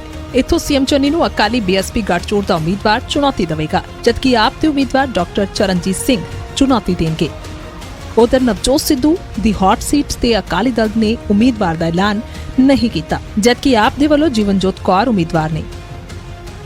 ਇਸ ਤੋਂ ਇਲਾਵਾ ਉਪ ਮੁੱਖ ਮੰਤਰੀ ਸੁਰਿੰਦਰ ਰੰਧਾਵਾ ਦੀ ਹਾਈ ਪ੍ਰੋਫਾਈਲ ਸੀਟ ਤੇ ਡੇਰਾ ਬਾਬਾ ਨਾਨਕ ਸੀਟ ਤੋਂ ਅਕਾਲੀ ਦਲ ਦੇ ਦਿੱਗਜ ਆਗੂ ਨਿਰਮਲ ਸਿੰਘ ਕਾਲੋ ਦੇ ਪੁੱਤਰ ਰਵੀ ਕਿਰਨ ਸਿੰਘ ਕਾਲੋ ਅਤੇ ਆਪ ਦੇ ਉਮੀਦਵਾਰ ਗੁਰਦੀਪ ਸਿੰਘ ਰੰਧਾਵਾ ਚੁਣੌਤੀ ਦੇ ਰਹੇ ਨੇ। ਇਸ ਤੋਂ ਇਲਾਵਾ ਬਠਿੰਡਾ ਅਰਬਨ ਸੀਟ ਦੀ ਹੌਟ ਸੀਟ ਤੋਂ ਮਨਪ੍ਰੀਤ ਬਾਦਲ ਇੱਕ ਵਾਰ ਮੁੜ ਤੋਂ ਅਕਾਲੀ ਦਲ ਦੇ ਸਰੂਪ ਸਿੰਘਲਾ ਨੂੰ ਚੁਣੌਤੀ ਦੇਣਗੇ, ਜਦਕਿ ਆਪ ਤੋਂ ਜਗਰੂਪ ਸਿੰਘ ਗਿੱਲ ਵੀ ਮੈਦਾਨ ਦੇ ਵਿੱਚ ਨੇ। ਭੁਲਾਥ ਹਲਕੇ ਵਿੱਚ 2012 ਤੋਂ ਬਾਅਦ ਇੱਕ ਵਾਰ ਮੁੜ ਤੋਂ ਗਹਿ-ਗੱਚ ਮੁਕਾਬਲਾ ਨਜ਼ਰ ਆਵੇਗਾ। ਕਾਂਗਰਸ ਨੇ ਸੁਖਪਾਲ ਖਹਿਰਾ ਨੂੰ ਉਮੀਦਵਾਰ ਬਣਾਇਆ। ਸਾਹਮਣੇ ਅਕਾਲੀ ਦਲ ਦੀ ਧਾਕੜ ਉਮੀਦਵਾਰ ਬੀਬੀ ਜਗੀਰ ਕੌਰ ਨੇ, ਜਦਕਿ ਆਮ ਆਦਮੀ ਪਾਰਟੀ ਦੇ ਉਮੀਦਵਾਰ ਰਣਜੀਤ ਸਿੰਘ ਰਾਣਾ ਦੋਵਾਂ ਉਮੀਦਵਾਰਾਂ ਨੂੰ ਚੁਣੌਤੀ ਦੇਣ ਲਈ ਸਿਆਸੀ ਮੈਦਾਨ ਵਿੱਚ ਦਾਅਵੇਦਾਰੀ ਪੇਸ਼ ਕਰ ਰਹੇ ਨੇ। ਗਿੱਦੜਬਾਹਾ ਵਿੱਚ ਕਾਂਗਰਸ ਤੇ ਅਕਾਲੀ ਦਲ ਵਿੱਚ ਸਿੱਧਾ ਮੁਕਾਬਲਾ ਵੇਖਣ ਨੂੰ ਮਿਲੇਗਾ। ਰਾਜਾ ਵੜਿੰਗ ਨੂੰ ਤੀਜੀ ਵਾਰ ਪਾਰਟੀ ਨੇ ਉਮੀਦਵਾਰ ਬਣਾਇਆ। ਉਹਨਾਂ ਦਾ ਮੁਕਾਬਲਾ ਹਰਦੀਪ ਸਿੰਘ ਡਿੰਪੀ ਦੇ ਨਾਲ ਹੋਵੇਗਾ। ਆਪ ਨੇ ਪ੍ਰਿਤਪਾਲ ਸ਼ਰਮਾ ਤੇ ਭਰੋਸਾ ਜਤਾਇਆ। ਫਤਿਹਗੜ੍ਹ ਚੂੜੀਆਂ ਵਿੱਚ ਕਾਂਗਰਸ ਲਈ ਹੌਟ ਸੀਟ ਹੈ। ਇੱਥੇ ਕੈਬਨਿਟ ਮੰਤਰੀ ਤ੍ਰਿਪਤ ਰਜਿੰਦਰ ਬਾਜਵਾ ਦੇ ਸਾਹਮਣੇ ਅਕਾਲੀ ਦਲ ਨੇ 2 ਵਾਰ ਦੇ ਵਿਧਾਇਕ ਲਖਵੀਰ ਸਿੰਘ ਲੋਧੀ ਨੰਗਲ ਨੂੰ ਟਿਕਟ ਦਿੱਤੀ ਹੈ, ਜਦਕਿ ਆਮ ਆਦਮੀ ਪਾਰਟੀ ਨੇ ਬਲਬੀਰ ਸਿੰਘ ਪੰਨੂ ਨੂੰ ਉਮੀਦਵਾਰ ਬਣਾਇਆ ਹੈ। ਕਾਦੀਆਂ ਸੀਟ ਬਾਜਵਾ ਪਰਿਵਾਰ ਦੇ ਨਾਂ ਦੇ ਨਾਲ ਜਾਣੀ ਜਾਂਦੀ ਹੈ। ਇੱਥੋਂ ਪ੍ਰਤਾਪ ਸਿੰਘ ਬਾਜਵਾ ਅਕਾਲੀ ਦਲ ਦੇ ਗੁਰਇਕਬਾਲ ਸਿੰਘ ਮਾਹਲ ਨੂੰ ਚੁਣੌਤੀ ਦੇਣਗੇ, ਜਦਕਿ ਆਪ ਨੇ ਜਗਰੂਪ ਸਿੰਘ ਨੂੰ ਮੈਦਾਨ ਦੇ ਵਿੱਚ ਉਤਾਰਿਆ।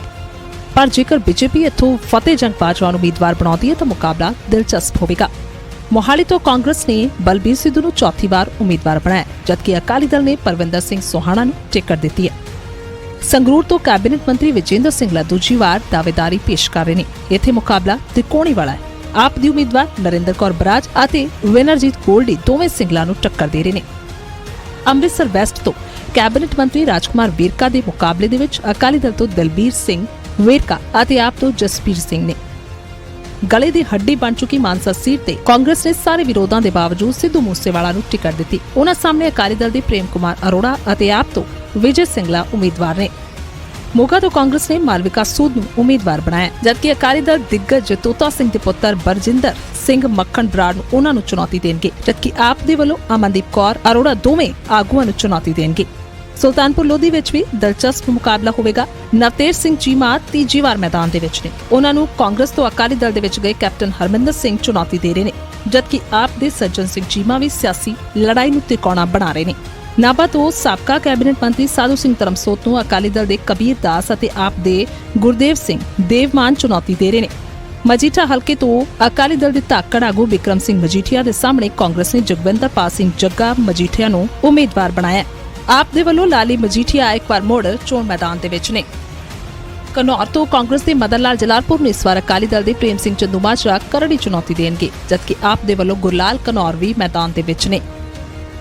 ਪਟਿਆਲਾ ਦਿਹਾਤੀ ਵੀ ਹੌਟ ਸੀਟ ਬਣੀ ਹੈ। ਇਸ ਵਾਰ ਬ੍ਰਹਮ ਮਹਿੰਦਰਾ ਨੇ ਆਪਣੇ ਪੁੱਤਰ ਮੋਹਿਤ ਮਹਿੰਦਰਾ ਨੂੰ ਉਮੀਦਵਾਰ ਬਣਾਇਆ। ਉਹਨਾਂ ਦੇ ਸਾਹਮਣੇ ਅਕਾਲੀ ਦਲ ਦੇ ਜਸਪਾਲ ਸਿੰਘ ਬਿੱਟੂ ਅਤੇ ਆਪ ਤੋਂ ਡਾਕਟਰ ਬਲਬੀਰ ਸਿੰਘ ਨੇ। Bureau report news 18 Punjab. ਤਾਂ ਪੰਜਾਬ ਕਾਂਗਰਸ ਦੇ ਵੱਲੋਂ 86 ਉਮੀਦਵਾਰ ਐਲਾਨ ਦਿੱਤੇ ਗਏ ਨੇ ਤੇ ਇਸ ਪਹਿਲੀ ਲਿਸਟ ਦੇ ਵਿੱਚ 15 ਚਿਹਰੇ ਨਵੇਂ ਨੇ। 86 ਚੋਂ 15 ਚਿਹਰੇ ਨਵੇਂ ਨੇ। ਕਾਂਗਰਸ ਨੇ ਜਿਨ੍ਹਾਂ ਨਵੇਂ ਚਿਹਰਿਆਂ ਤੇ ਦਾਅ ਖੇਡਿਆ ਹੈ ਉਹਨਾਂ ਦੇ ਵਿੱਚ ਸਿੱਧੂ ਮੂਸੇਵਾਲਾ ਤੇ ਮਾਲਵਿਕਾ ਸੂਦ ਦਾ ਨਾਮ ਸ਼ਾਮਲ ਹੈ।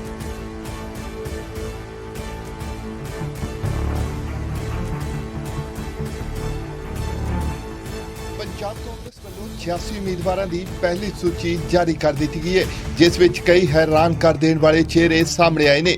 ਇਸ ਸੂਚੀ ਵਿੱਚ ਜਿੱਥੇ ਪੁਰਾਣੇ ਚਿਹਰਿਆਂ ਤੇ ਵਿਸ਼ਵਾਸ ਜਤਾਇਆ ਗਿਆ, ਉੱਥੇ ਹੀ 15 ਨਵੇਂ ਚਿਹਰਿਆਂ ਤੋਂ ਵੀ ਜ਼ੋਰ ਅਜ਼ਮਾਇਸ਼ ਦਾ ਮੌਕਾ ਮਿਲਿਆ। ਇਹਨਾਂ ਨਵੇਂ ਚਿਹਰਿਆਂ ਵਿੱਚ ਸ਼੍ਰੀ ਹਰਗੋਬਿੰਦਪੁਰ ਤੋਂ ਮਨਦੀਪ ਸਿੰਘ ਮਜੀਠੀਆ ਹਲਕੇ ਤੋਂ ਜਗਵਿੰਦਰਪਾਲ ਸਿੰਘ ਜੱਗਾ ਮਜੀਠੀਆ, ਪਟਿਆਲਾ ਦਿਹਾਤੀ ਤੋਂ ਕੈਬਨਿਟ ਮੰਤਰੀ ਬ੍ਰਹਮ ਮਹਿੰਦਰਾ ਦੇ ਪੁੱਤਰ ਮੋਹਿਤ ਮਹਿੰਦਰਾ, ਅਬੋਹਰ ਹਲਕੇ ਤੋਂ ਸੰਦੀਪ ਜਾਖੜ, ਗੜਸ਼ੰਕਰ ਤੋਂ ਅਮਰਪ੍ਰੀਤ ਸਿੰਘ ਲਾਲੀ, ਰਾਜਕੋਟ ਤੋਂ ਕਾਮਿਲ ਅਮਰ ਸਿੰਘ, ਹਲਕਾ ਮੋਗਾ ਤੋਂ ਸੋਨੂ ਸੂਦ ਦੀ ਭੈਣ ਮਾਲਵਿਕਾ ਸੂਦ, ਬੱਲੂਆਣਾ ਤੋਂ ਰਜਿੰਦਰ ਕੌਰ, ਹਲਕਾ ਲੰਬੀ ਤੋਂ ਜਗਪਾਲ ਸਿੰਘ ਅਬੁਲ ਖੁਰਾਣਾ, ਬੁਢਲਾਡਾ ਹਲਕੇ ਤੋਂ ਰਣਵੀਰ ਕੌਰ ਮੀਆਂ, ਹਲਕਾ ਨਿਹਾਲ ਸਿੰਘ ਵਾਲਾ ਤੋਂ ਭੁਪਿੰਦਰ ਸਿੰਘ ਸਾਹੋਕੇ ਅਤੇ ਆਦਮਪੁਰ ਹਲਕੇ ਤੋਂ ਸੁਖਵਿੰਦਰ ਸਿੰਘ ਕੋਟਲੀ ਸ਼ਾਮਿਲ ਨੇ।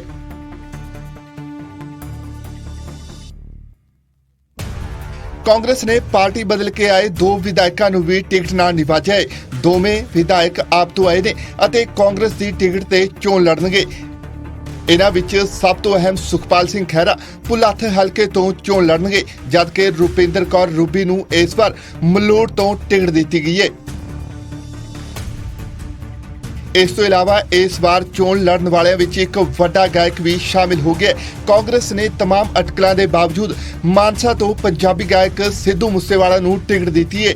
ਹਾਲਾਂਕਿ ਸਿੱਧੂ ਮੂਸੇਵਾਲਾ ਦੀ ਟਿਕਟ ਵਿਚਾਲੇ ਕਈ ਪੁਰਾਣੇ ਕਾਂਗਰਸੀ ਚਿਹਰੇ ਅਤੇ ਮੌਜੂਦਾ ਵਿਧਾਇਕ ਨਾਜਰ ਸਿੰਘ ਮਾਨਸ਼ਈਆ ਖੜੇ ਸੀ, ਪਰ ਇਸ ਦੇ ਬਾਵਜੂਦ ਵੀ ਪਾਰਟੀ ਨੇ ਮੂਸੇਵਾਲਾ ਤੇ ਵਿਸ਼ਵਾਸ ਜਤਾਉਂਦਿਆਂ ਉਹਨਾਂ ਨੂੰ ਚੋਣ ਮੈਦਾਨ ਵਿੱਚ ਉਤਾਰ ਦਿੱਤਾ ਹੈ।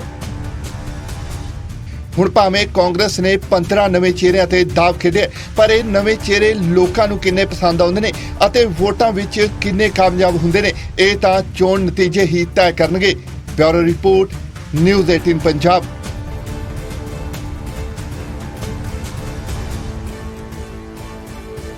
उधर मोगा तो मालविका सूद की टिकट भी पक्की हो गई है, जिस दे बाद मालविका ने जिथे कांग्रेस हाईकमान का धन्नवाद किया, उत्थे ही चोणां च जित दर्ज करन दा दम भरिया।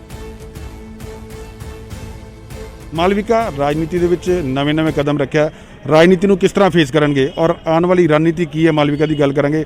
मालविका सब तो पहला मुबारक तुहानूं, तुसीं एक तां नवां राजनीति दे विच कदम रखिया और तुहानूं टिकट नाल नवाजिया गया। मालविका राजनीति दे विच किस तरह फेस करेगी सब? देखो, मैं ये कहना चाहूँगी कि पहले तो थैंक यू सो मच।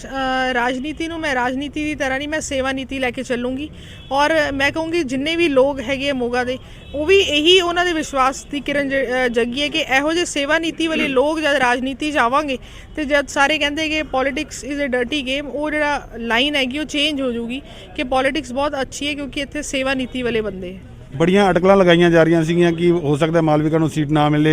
विधायक कह रहे ਸੀਗੇ हजे फाइनल नहीं हुई, मैनू मिल सकती है, बाकी वर्कर कह रहे सी मैनू मिल सकती है। अज फाइनली टिकट मिल गई है, की कहूँगी? बहुत अच्छा लग रहा है जी। मैं कहनी कि टिकट जिन्हों भी मिलती, जब मैं कांग्रेस पार्टी ज्वाइन की मैं ही सोचा सी टिकट जिन्हों भी मिलूगी असीं उन्हां नाल खड़े, क्योंकि एंड ऑफ द डे असीं कांग्रेस दे पार्टी दे वर्कर हैगे हैं। तो जे अज मैनू टिकट नाल नवाजिया है हाई कमांड ने, बहुत अच्छा लग रहा। मैनू लगता है कि ਪੂਰੇ ਸ਼ਹਿਰ ਨੂੰ ਬੜੀ ਖੁਸ਼ੀ ਹੈ। ਜਿਹੜੇ ਵੀ ਸਾਡੇ ਕਾਂਗਰਸ ਪਰਿਵਾਰ ਹੈ ਜਾਂ ਆਮ ਇਨਸਾਨ ਹੈ ਉਹਨਾਂ ਦੇ ਵਿੱਚ ਖੁਸ਼ੀ ਦੀ ਲਹਿਰ ਆ ਗਈ। ਔਰ ਮੈਂ ਦੇਖ ਰਹੀ ਹਾਂ ਕਿ ਦੁਪਹਿਰ ਤੋਂ ਲੋਕ ਬਹੁਤ ਆ ਰਹੇ ਔਰ ਮੈਨੂੰ ਕੈਨੇਡਾ ਤੋਂ ਫੋਨ ਆ ਰਹੇ ਕਿ ਅਸੀਂ ਦਿਲੋਂ ਤੁਹਾਡੇ ਨਾਲ ਹੈਗੇ। ਸਾਨੂੰ ਬਹੁਤ ਖੁਸ਼ੀ ਹੋ ਰਹੀ ਕਿ ਤੁਸੀਂ ਇਸ ਫੈਮਿਲੀ ਦੇ ਨਾਲ ਜੁੜੇ ਹੋ। ਅਗਰ ਗੱਲ ਕੀਤੀ ਜਾਵੇ ਅਕਾਲੀ ਦਲ ਦੀ, ਕਾਫੀ ਪਰਿਵਾਰ ਜਿਹੜਾ ਪੁਰਾਣਾ ਅਕਾਲੀ ਦਲ ਦੇ ਵਿੱਚ ਹੈ ਔਰ ਮੰਤਰੀ ਵੀ ਰਹੇ ਫਾਦਰ ਸਾਹਿਬ ਉਹਨਾਂ ਦੇ, ਉਹ ਇੱਥੋਂ ਪਰਿਵਾਰ ਇਲੈਕਸ਼ਨ ਲੜ ਰਿਹਾ ਔਰ ਦੂਜੇ ਪਾਸੇ ਆਮ ਆਦਮੀ ਪਾਰਟੀ ਤੋਂ ਨਵੀਂ ਕੈਂਡੀਡੇਟ ਹੈ, ਮਹਿਲਾ ਕੈਂਡੀਡੇਟ ਹੈ। ਕਿਸ ਨੂੰ ਮੁਕਾਬਲੇ ਸਮਝਦੇ ਹੋ, ਕੀ ਦੇਖ ਰਹੇ ਹੋ? ਦੇਖੋ ਮੁਕਾਬਲੇ 'ਚ ਸਾਰੇ ਹੈਗੇ। ਮੈਂ ਕਦੀ ਕਿਸੇ ਆਪਣੇ ਓਪੋਨੈਂਟ ਨੂੰ ਵੀਕ ਨਹੀਂ ਸਮਝਦੀ। ਮੈਨੂੰ ਲੱਗਦਾ ਕਿ ਆਪਣਾ ਹੋਮਵਰਕ ਮੈਂ ਪੂਰਾ 100% ਕਰਨਾ ਹੈ ਤਾਂ ਕਿ ਰਿਜ਼ਲਟ ਜਿਹੜਾ ਹੈ ਬੈਸਟ ਹੋਵੇ। ਓਪੋਨੈਂਟ ਕਦੀ ਵੀਕ ਨਹੀਂ ਹੁੰਦਾ, ਆਪਣਾ ਉਹ 100% ਕਰ ਰਿਹਾ, ਮੈਂ ਵੀ ਆਪਣੇ ਵੱਲੋਂ 200% ਕਰੂੰਗੀ ਤਾਂ ਕਿ ਬੈਸਟ ਰਿਜ਼ਲਟਸ ਆਉਣ। ਮਾਲਵਿਕਾ, ਰਾਜਨੀਤੀ 'ਚ ਨਵੇਂ ਹੋ, ਫਿਰ ਉਹੀ ਸਵਾਲ ਹੈ, ਇਸ ਵਾਰ ਚੁਣਾਵ ਕਮਿਸ਼ਨ ਨੇ ਬੜੀਆਂ ਪਾਬੰਦੀਆਂ ਲਗਾ ਦਿੱਤੀਆਂ ਗਈਆਂ, ਰੈਲੀਆਂ ਨਹੀਂ ਕਰ ਸਕਦੇ, ਨੁੱਕੜ ਮੀਟਿੰਗਾਂ ਨਹੀਂ ਕਰ ਸਕਦੇ। ਕੀ ਲੱਗ ਰਿਹਾ ਤੁਸੀਂ ਵੀ ਨਵੇਂ ਹੋ, ਇੰਨੀ ਛੋਟੇ ਟਾਈਮ ਦੇ ਵਿੱਚ ਤੁਸੀਂ ਲੋਕਾਂ ਤੱਕ ਪਹੁੰਚ ਪਾਓਗੇ? ਮੈਨੂੰ ਲੱਗਦਾ ਹੈ ਕਿ ਰੈਲੀਜ਼ ਨਹੀਂ ਹੋ ਰਹੀਆਂ, ਉਹ ਬੈਟਰ ਹੈ ਕਿਉਂਕਿ ਕੋਵਿਡ ਹੈ। ਦੇਖੋ ਮੈਨੂੰ ਲੱਗਦਾ ਕਿਤੇ ਨਾ ਕਿਤੇ ਸੋਸ਼ਲ ਡਿਸਟੈਂਸਿੰਗ ਨਹੀਂ ਹੋ ਪਾਉਂਦੀ ਜਦ ਆਪਾਂ ਰੈਲੀਜ਼ ਕਰਦੇ। ਨੁੱਕੜ ਮੀਟਿੰਗਸ ਕਰਾਂਗੇ ਜਦ, ਉਹ ਜ਼ਿਆਦਾ ਬੈਟਰ ਰਹੂਗੀ। ਡੋਰ ਟੂ ਡੋਰ ਕਰਾਂਗੇ ਜ਼ਿਆਦਾ ਰਹੂਗੀ। ਮੈਂ ਕਹਿੰਦੀ ਮੋਗਾ ਸ਼ਹਿਰ ਹੈ, ਉਹ ਮੈਨੂੰ ਖੁਦ ਕਹਿ ਰਿਹਾ ਕਿ ਮੈਡਮ ਅਸੀਂ ਤੁਹਾਡੇ ਨਾਲ ਹੈ, ਤੁਸੀਂ ਜ਼ਰੂਰੀ ਨਹੀਂ ਹਰ ਘਰ ਦੇ ਵਿੱਚ ਜਾਣਾ, ਤੁਹਾਡੀ ਜਗ੍ਹਾ 'ਤੇ ਅਸੀਂ ਜਾਵਾਂਗੇ। ਉਹ ਉਸ ਤਰ੍ਹਾਂ ਜਦ ਲੋਕ ਨਾਲ ਜੁੜਦੇ ਹੈ ਤਾਂ ਮੈਨੂੰ ਲੱਗਦਾ ਬਹੁਤ ਅੱਛੀ ਗੱਲ ਹੈ ਔਰ ਬੈਟਰ ਹੈ ਕਿ ਆਪਾਂ ਜੇ ਕੋਵਿਡ ਰੂਲਸ ਨੂੰ ਫੋਲੋ ਕਰਕੇ ਚੀਜ਼ਾਂ ਕਰਾਂਗੇ ਤਾਂ ਬੈਟਰ ਰਹੂਗਾ। ਤੁਹਾਡਾ ਕਾਂਗਰਸ ਪਾਰਟੀ ਜੁਆਇਨ ਕਰਨਾ ਕਿਤੇ ਨਾ ਕਿਤੇ ਵਿਧਾਇਕ ਸਾਹਿਬ ਨੂੰ ਖੜਕਿਆ, ਉਹ ਵੀ ਨਾਰਾਜ਼ ਸੀਗੇ। ਅੱਜ ਉਹਨਾਂ ਨੇ ਤੁਹਾਨੂੰ ਟਿਕਟ ਮਿਲੀ ਹੈ ਤਾਂ ਪਾਰਟੀ ਛੱਡ ਕੇ ਬੀਜੇਪੀ ਜੁਆਇਨ ਕਰ ਲਈ ਹੈ, ਤੇ ਲੱਗ ਰਿਹਾ ਕਿ ਤੁਹਾਨੂੰ ਕੋਈ ਨਾ ਕੋਈ ਨੁਕਸਾਨ ਹੋਏਗਾ ਇਸ ਚੀਜ਼ ਦਾ? ਮੈਂ ਕਦੀ ਸੋਚਿਆ ਨਹੀਂ। ਦੇਖੋ ਜਦ ਜੇ 2 ਉਮੀਦਵਾਰ ਹੈ, ਤੀਸਰੇ ਉਮੀਦਵਾਰ ਹੋਰ ਹੋ ਗਏ, ਕੋਈ ਗੱਲ ਨਹੀਂ। ਮੈਦਾਨ ਦੇ ਵਿੱਚ ਕੋਈ ਗੱਲ 1 ਨਹੀਂ 2 ਨਹੀਂ 3 ਖਿਲਾੜੀ ਹੁੰਦੇ, ਕੋਈ ਗੱਲ ਨਹੀਂ। ਦੇਖਦੇ ਕਾਂਗਰਸ ਦੀ ਵੋਟ ਬੈਂਕ ਨੂੰ ਫਰਕ ਪਏਗਾ? ਮੈਨੂੰ ਨਹੀਂ ਲੱਗਦਾ ਕਾਂਗਰਸ ਦੀ ਵੋਟ ਬੈਂਕ ਨੂੰ ਫਰਕ ਪਊਗਾ ਕਿਉਂਕਿ ਕਿਤੇ ਨਾ ਕਿਤੇ ਲੋਕਾਂ ਦੇ ਸੈਂਟੀਮੈਂਟਸ ਜਿਹੜੇ ਹੈਗੇ ਕਾਂਗਰਸ ਪਾਰਟੀ ਨਾਲ ਬਹੁਤ ਜੁੜੇ ਹੋਏ ਔਰ ਲੱਗਦਾ ਨਹੀਂ ਮੈਨੂੰ ਕਿ ਇਸ ਤਰ੍ਹਾਂ। ਦੀਪਕ ਸਿੰਘਲਾ, ਨਿਊਜ਼ 18 ਮੋਗਾ। ਤਾਂ ਮਾਲਵਿਕਾ ਸੂਦ ਨੂੰ ਮੋਗਾ ਤੋਂ ਟਿਕਟ ਮਿਲ ਗਈ ਹੈ, ਯਾਨੀ ਕਿ ਹਰਜੋਤ ਕਮਲ ਮੌਜੂਦਾ ਵਿਧਾਇਕ ਦੀ ਟਿਕਟ ਕੱਟੀ ਗਈ ਹੈ ਤੇ ਕਾਂਗਰਸ ਤੋਂ ਟਿਕਟ ਕੱਟਣ ਤੋਂ ਬਾਅਦ ਮੋਗਾ ਦੇ ਮੌਜੂਦਾ ਵਿਧਾਇਕ ਹਰਜੋਤ ਕਮਲ ਬੀਜੇਪੀ 'ਚ ਸ਼ਾਮਲ ਹੋ ਗਏ ਨੇ। ਹੁਣ ਕਿਆਸ ਇਹ ਲਗਾਏ ਜਾ ਰਹੇ ਨੇ ਕਿ ਭਾਜਪਾ ਹਰਜੋਤ ਕਮਲ ਨੂੰ ਮੋਗਾ ਤੋਂ ਮੈਦਾਨ ਦੇ ਵਿੱਚ ਉਤਾਰ ਸਕਦੀ ਹੈ, ਪਰ ਹਾਲੇ ਤੱਕ ਇਸ ਦਾ ਐਲਾਨ ਨਹੀਂ ਹੋਇਆ। ਪਰ ਹਰਜੋਤ ਕਮਲ ਦੇ ਭਾਜਪਾ 'ਚ ਸ਼ਾਮਲ ਹੋਣ ਦੀ ਖਬਰ ਦੇ ਨਾਲ ਇੱਕ ਵਾਰ ਮੁੜ ਤੋਂ ਨਿਊਜ਼ 18 ਦੀ ਖਬਰ ਤੇ ਮੋਹਰ ਲੱਗੀ ਹੈ।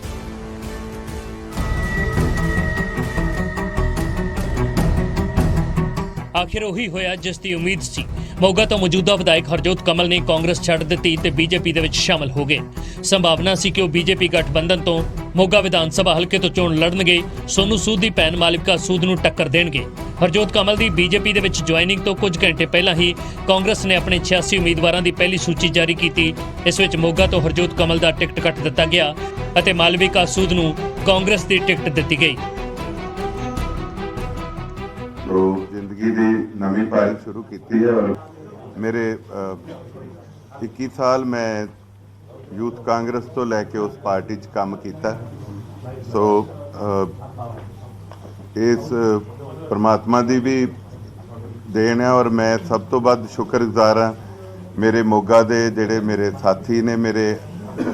ਮੇਰੇ ਪਰਿਵਾਰ ਦੇ ਨਾਲ ਮੋਗਾ ਮੇਰਾ ਇੱਕ ਬਹੁਤ ਵੱਡਾ ਪਰਿਵਾਰ ਹੈਗਾ। ਸੋ ਉਹਨਾਂ ਲੋਕਾਂ ਦਾ ਮੈਂ ਬੜਾ ਰਿਣੀ ਹਾਂ ਜਿਨ੍ਹਾਂ ਨੇ ਇੰਨਾ ਪਿਆਰ ਦਿੱਤਾ।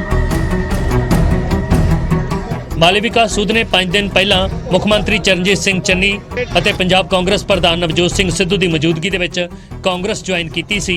ਕਾਂਗਰਸ ਦੇ ਦੋਵੇਂ ਆਗੂਆਂ ਨੇ ਸ਼ੁਰੂਆਤ ਤੋਂ ਹੀ ਇਸ ਗੱਲ ਦੇ ਸੰਕੇਤ ਦਿੱਤੇ ਸਨ ਕਿ ਮਾਲਵਿਕਾ ਸੂਦ ਨੂੰ ਪਾਰਟੀ ਮੋਗਾ ਵਿਧਾਨ ਸਭਾ ਹਲਕੇ ਤੋਂ ਉਮੀਦਵਾਰ ਬਣਾਏਗੀ। ਇਸ ਦੇ ਨਾਲ ਹੀ ਹਰਜੋਤ ਕਮਲ ਦਾ ਟਿਕਟ ਕੱਟਣਾ ਤੈਅ ਹੋ ਗਿਆ ਸੀ। ਹਾਲਾਂਕਿ ਹਰਜੋਤ ਕਮਲ ਦੇ ਸਮਰਥਕਾਂ ਨੇ ਕਾਂਗਰਸ ਦੇ ਮੋਗਾ ਜ਼ਿਲ੍ਹਾ ਦਫ਼ਤਰ ਦੇ ਬਾਹਰ ਵਿਰੋਧ ਪ੍ਰਦਰਸ਼ਨ ਕੀਤਾ ਸੀ। ਹਰਜੋਤ ਕਮਲ ਨੇ ਕਿਹਾ ਸੀ ਕਿ ਉਹਨਾਂ ਦੇ ਸਮਰਥਕਾਂ ਵਿੱਚ ਪਾਰਟੀ ਦੇ ਫੈਸਲੇ ਨੂੰ ਲੈ ਕੇ ਗੁੱਸਾ ਹੈ ਅਤੇ ਪਾਰਟੀ ਨੇ ਇਹ ਇੱਕ ਤਰਫਾ ਫੈਸਲਾ ਕੀਤਾ ਹੈ। ਇੱਕ ਬੰਦੇ ਨੇ 21 ਸਾਲ ਰਾਜਨੀਤੀ ਦੇ ਵਿੱਚ ਆਪਣੇ ਪਰਿਵਾਰ ਵਾਂਗੂ ਆਪਣੇ ਹਲਕੇ ਨੂੰ ਸਿੰਜਿਆ ਹੋਵੇ ਔਰ ਫਤਿਹ ਹਾਸਲ ਕੀਤੀ ਹੋਵੇ ਤੇ ਤੁਸੀਂ ਉਹਨੂੰ ਘਰੇ ਬੈਠੇ ਨੂੰ ਛੱਡ ਕੇ, ਉਹਦੇ ਸਾਥੀਆਂ ਨੂੰ ਘਰੇ ਬੈਠਿਆਂ ਨੂੰ ਛੱਡ ਕੇ ਤੇ ਤੁਸੀਂ ਸਿੱਧੇ ਉੱਧਰ ਜਾਓ ਤੇ ਉੱਧਰੋਂ ਹੀ ਤੁਸੀਂ ਮੁੜ ਜਾਓ। ਇਹ ਮੈਂ ਤੇ ਮੇਰੇ ਸਾਥੀਆਂ ਨੇ ਸਾਰਿਆਂ ਨੇ ਇਸ ਗੱਲ ਦੀ ਬਹੁਤ ਬੇਇੱਜ਼ਤੀ ਮਹਿਸੂਸ ਕੀਤੀ ਹੈ। ਹਰਜੋਤ ਕਮਲ ਭਾਵੇਂ ਹੀ ਬੀਜੇਪੀ ਦੇ ਵਿੱਚ ਸ਼ਾਮਲ ਹੋ ਗਏ ਨੇ, ਪਰ ਉਹਨਾਂ ਦੀ ਮੋਗਾ ਤੋਂ ਟਿਕਟ ਹਾਲੇ ਕਨਫਰਮ ਨਹੀਂ ਹੈ। ਹਾਲਾਂਕਿ ਬੀਜੇਪੀ ਨੇ ਹਾਲੇ ਤੱਕ ਆਪਣੇ ਉਮੀਦਵਾਰਾਂ ਦੀ ਇੱਕ ਵੀ ਸੂਚੀ ਜਾਰੀ ਨਹੀਂ ਕੀਤੀ। ਚੰਡੀਗੜ੍ਹ ਤੋਂ ਮਨੋਜ ਕੁਮਾਰ, ਨਿਊਜ਼ 18।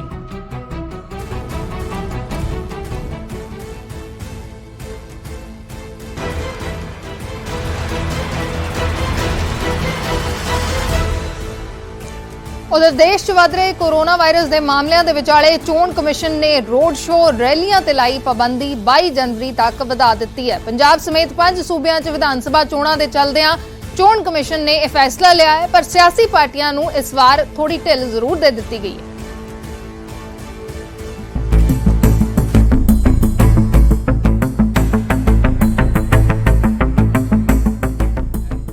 ਪੰਜਾਬ ਸਮੇਤ 5 ਸੂਬਿਆਂ ਦੇ ਵਿੱਚ ਚੋਣ ਕਮਿਸ਼ਨ ਨੇ ਰੈਲੀਆਂ ਤੇ ਲੱਗੀ ਰੋਕ 22 ਜਨਵਰੀ ਤੱਕ ਵਧਾ ਦਿੱਤੀ ਹੈ। ਇਸ ਦੇ ਨਾਲ ਹੀ ਚੋਣ ਕਮਿਸ਼ਨ ਨੇ ਸੂਬਿਆਂ ਨੂੰ ਕੋਵਿਡ ਤੇ ਚੋਣ ਜ਼ਾਬਤੇ ਦੀ ਸਖਤੀ ਦੇ ਨਾਲ ਪਾਲਣਾ ਕਰਨ ਦੇ ਹੁਕਮ ਦਿੱਤੇ ਨੇ। ਉੱਥੇ ਹੀ ਕੁਝ ਸ਼ਰਤਾਂ ਦੇ ਨਾਲ ਚੋਣ ਕਮਿਸ਼ਨ ਨੇ ਸਿਆਸੀ ਦਲਾਂ ਨੂੰ ਥੋੜੀ ਰਾਹਤ ਵੀ ਦਿੱਤੀ ਹੈ। ਚੋਣ ਕਮਿਸ਼ਨ ਨੇ ਸਿਆਸੀ ਦਲਾਂ ਨੂੰ ਇਨਡੋਰ ਮੀਟਿੰਗ ਦੇ ਲਈ ਜ਼ਿਆਦਾ ਤੋਂ ਜ਼ਿਆਦਾ 300 ਲੋਕ ਜਾਂ ਹਾਲ ਦੀ 50% ਕੈਪੈਸਿਟੀ ਤੱਕ ਛੋਟ ਦੇ ਦਿੱਤੀ ਹੈ।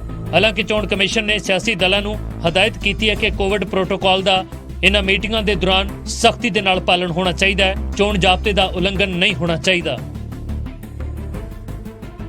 ਮੁੱਖ ਮੰਤਰੀ ਚਰਨਜੀਤ ਸਿੰਘ ਚੰਨੀ ਨੇ ਚੋਣ ਕਮਿਸ਼ਨ ਤੋਂ VOTING ਦੀ ਤਾਰੀਖ ਅੱਗੇ ਕਰਨ ਦੀ ਮੰਗ ਕੀਤੀ ਹੈ। ਚੰਨੀ ਨੇ ਇਸ ਦੇ ਪਿੱਛੇ ਗੁਰੂ ਰਵਿਦਾਸ ਜੀ ਦੀ ਜਯੰਤੀ ਦਾ ਹਵਾਲਾ ਦਿੱਤਾ ਹੈ। ਚੰਨੀ ਦੀ ਮੰਨੀਏ ਤਾਂ ਇਸ ਦਾ ਅਸਰ VOTING ਤੇ ਪੈ ਸਕਦਾ ਹੈ, ਇਸ ਲਈ ਚੋਣ ਦੀ ਤਾਰੀਖ ਨੂੰ ਅੱਗੇ ਕੀਤਾ ਜਾਵੇ।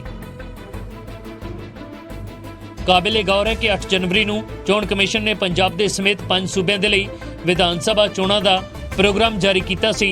15 ਜਨਵਰੀ ਤੱਕ ਰੈਲੀਆਂ, ਰੋਡ ਸ਼ੋਅ ਅਤੇ ਇਸੇ ਤਰ੍ਹਾਂ ਦੇ ਪ੍ਰਚਾਰ ਦੇ ਪ੍ਰੋਗਰਾਮਾਂ ਤੇ ਰੋਕ ਲਾਉਣ ਦੇ ਲਈ ਇਹਤਿਆਤਨ ਕਦਮ ਚੁੱਕਿਆ ਗਿਆ ਸੀ, ਜੋ ਹੁਣ ਇੱਕ ਹਫ਼ਤੇ ਦੇ ਲਈ ਹੋਰ ਵਧਾ ਦਿੱਤਾ ਗਿਆ ਹੈ। Bureau report, news 18।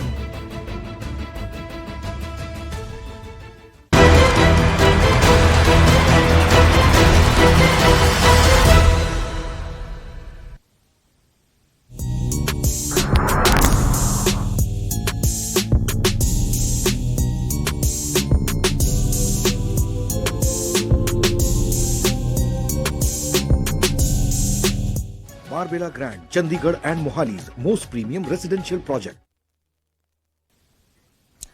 Karnal police ਦੇ ਵੱਲੋਂ ਨਸ਼ਾ ਤਸਕਰਾਂ ਦੇ ਖਿਲਾਫ ਵੱਡੀ ਕਾਰਵਾਈ ਕੀਤੀ ਗਈ ਹੈ। ਅਸਲ ਦੇ ਵਿੱਚ ਪਹਿਲਾਂ ਤੋਂ ਹੀ ਜੇਲ੍ਹ ਵਿੱਚ ਬੰਦ 2 ਨਸ਼ਾ ਤਸਕਰਾਂ ਦੀ ਕਰੋੜਾਂ ਰੁਪਏ ਦੀ ਪ੍ਰਾਪਰਟੀ ਨੂੰ ਫ੍ਰੀਜ਼ ਕਰ ਦਿੱਤਾ ਗਿਆ ਹੈ ਤੇ ਹੁਣ ਪੁਲਿਸ ਅਜਿਹੀ ਹੀ ਕਾਰਵਾਈ ਹੋਰ ਨਸ਼ਾ ਸਮਗਲਰਾਂ ਦੇ ਖਿਲਾਫ ਕਰਨ ਦੀ ਤਿਆਰੀ ਕਰ ਰਹੀ ਹੈ।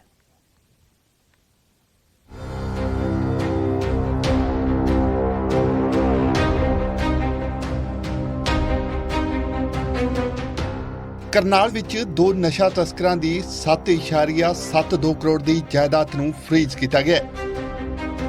ਇਹ ਕਾਰਵਾਈ NDPS ਐਕਟ ਤਹਿਤ ਕੀਤੀ ਗਈ ਹੈ, ਜਿਸ ਤੋਂ ਬਾਅਦ ਇਸ ਦੀ ਰਿਪੋਰਟ NDPS ਅਥਾਰਟੀ ਦਿੱਲੀ ਨੂੰ ਵੀ ਭੇਜੀ ਗਈ ਹੈ। ਦਿੱਲੀ ਅਥਾਰਟੀ ਇਸ ਰਿਪੋਰਟ ਦੀ ਜਾਂਚ ਕਰੇਗੀ ਅਤੇ ਜੇਕਰ ਮਾਮਲੇ 'ਚ ਦੋਸ਼ੀ ਦੋਵੇਂ ਨਸ਼ਾ ਤਸਕਰ ਜਾਇਦਾਦ ਸੰਬੰਧੀ ਸੰਤੋਸ਼ਜਨਕ ਜਵਾਬ ਨਾ ਦੇ ਸਕੇ ਤਾਂ ਪ੍ਰਾਪਰਟੀ ਨੂੰ ਸਰਕਾਰ ਵੱਲੋਂ ਜ਼ਬਤ ਕਰ ਲਿਆ ਜਾਵੇਗਾ। ਉਧਰ ਕਰਨਾਲ ਦੇ SP ਗੰਗਾ ਰਾਮ ਪੂਨੀਆ ਨੇ ਹੁਣ ਹੋਰਨਾਂ ਡਰੱਗ ਸਮਗਲਰਾਂ खिलाफ भी कार्रवाई की गल आखी है। पे जो भी कमर्शियल क्वांटिटी में जो स्मगलिंग करते हैं और इससे हमारे समाज के लोग और हमारे खास तौर पर युवा वर्ग वो इससे बुरी तरह से प्रभावित हो रहा है, तो ऐसे व्यक्तियों के खिलाफ सख्त और प्रभावी कार्रवाई की जानी बनती है। और NDPS एक्ट में ये पहले से ही प्रावधान है। ये है कि हमें यूज अभी इसको रिसेंटली किया है और हमने कुछ और भी केस आइडेंटिफाई किए हैं।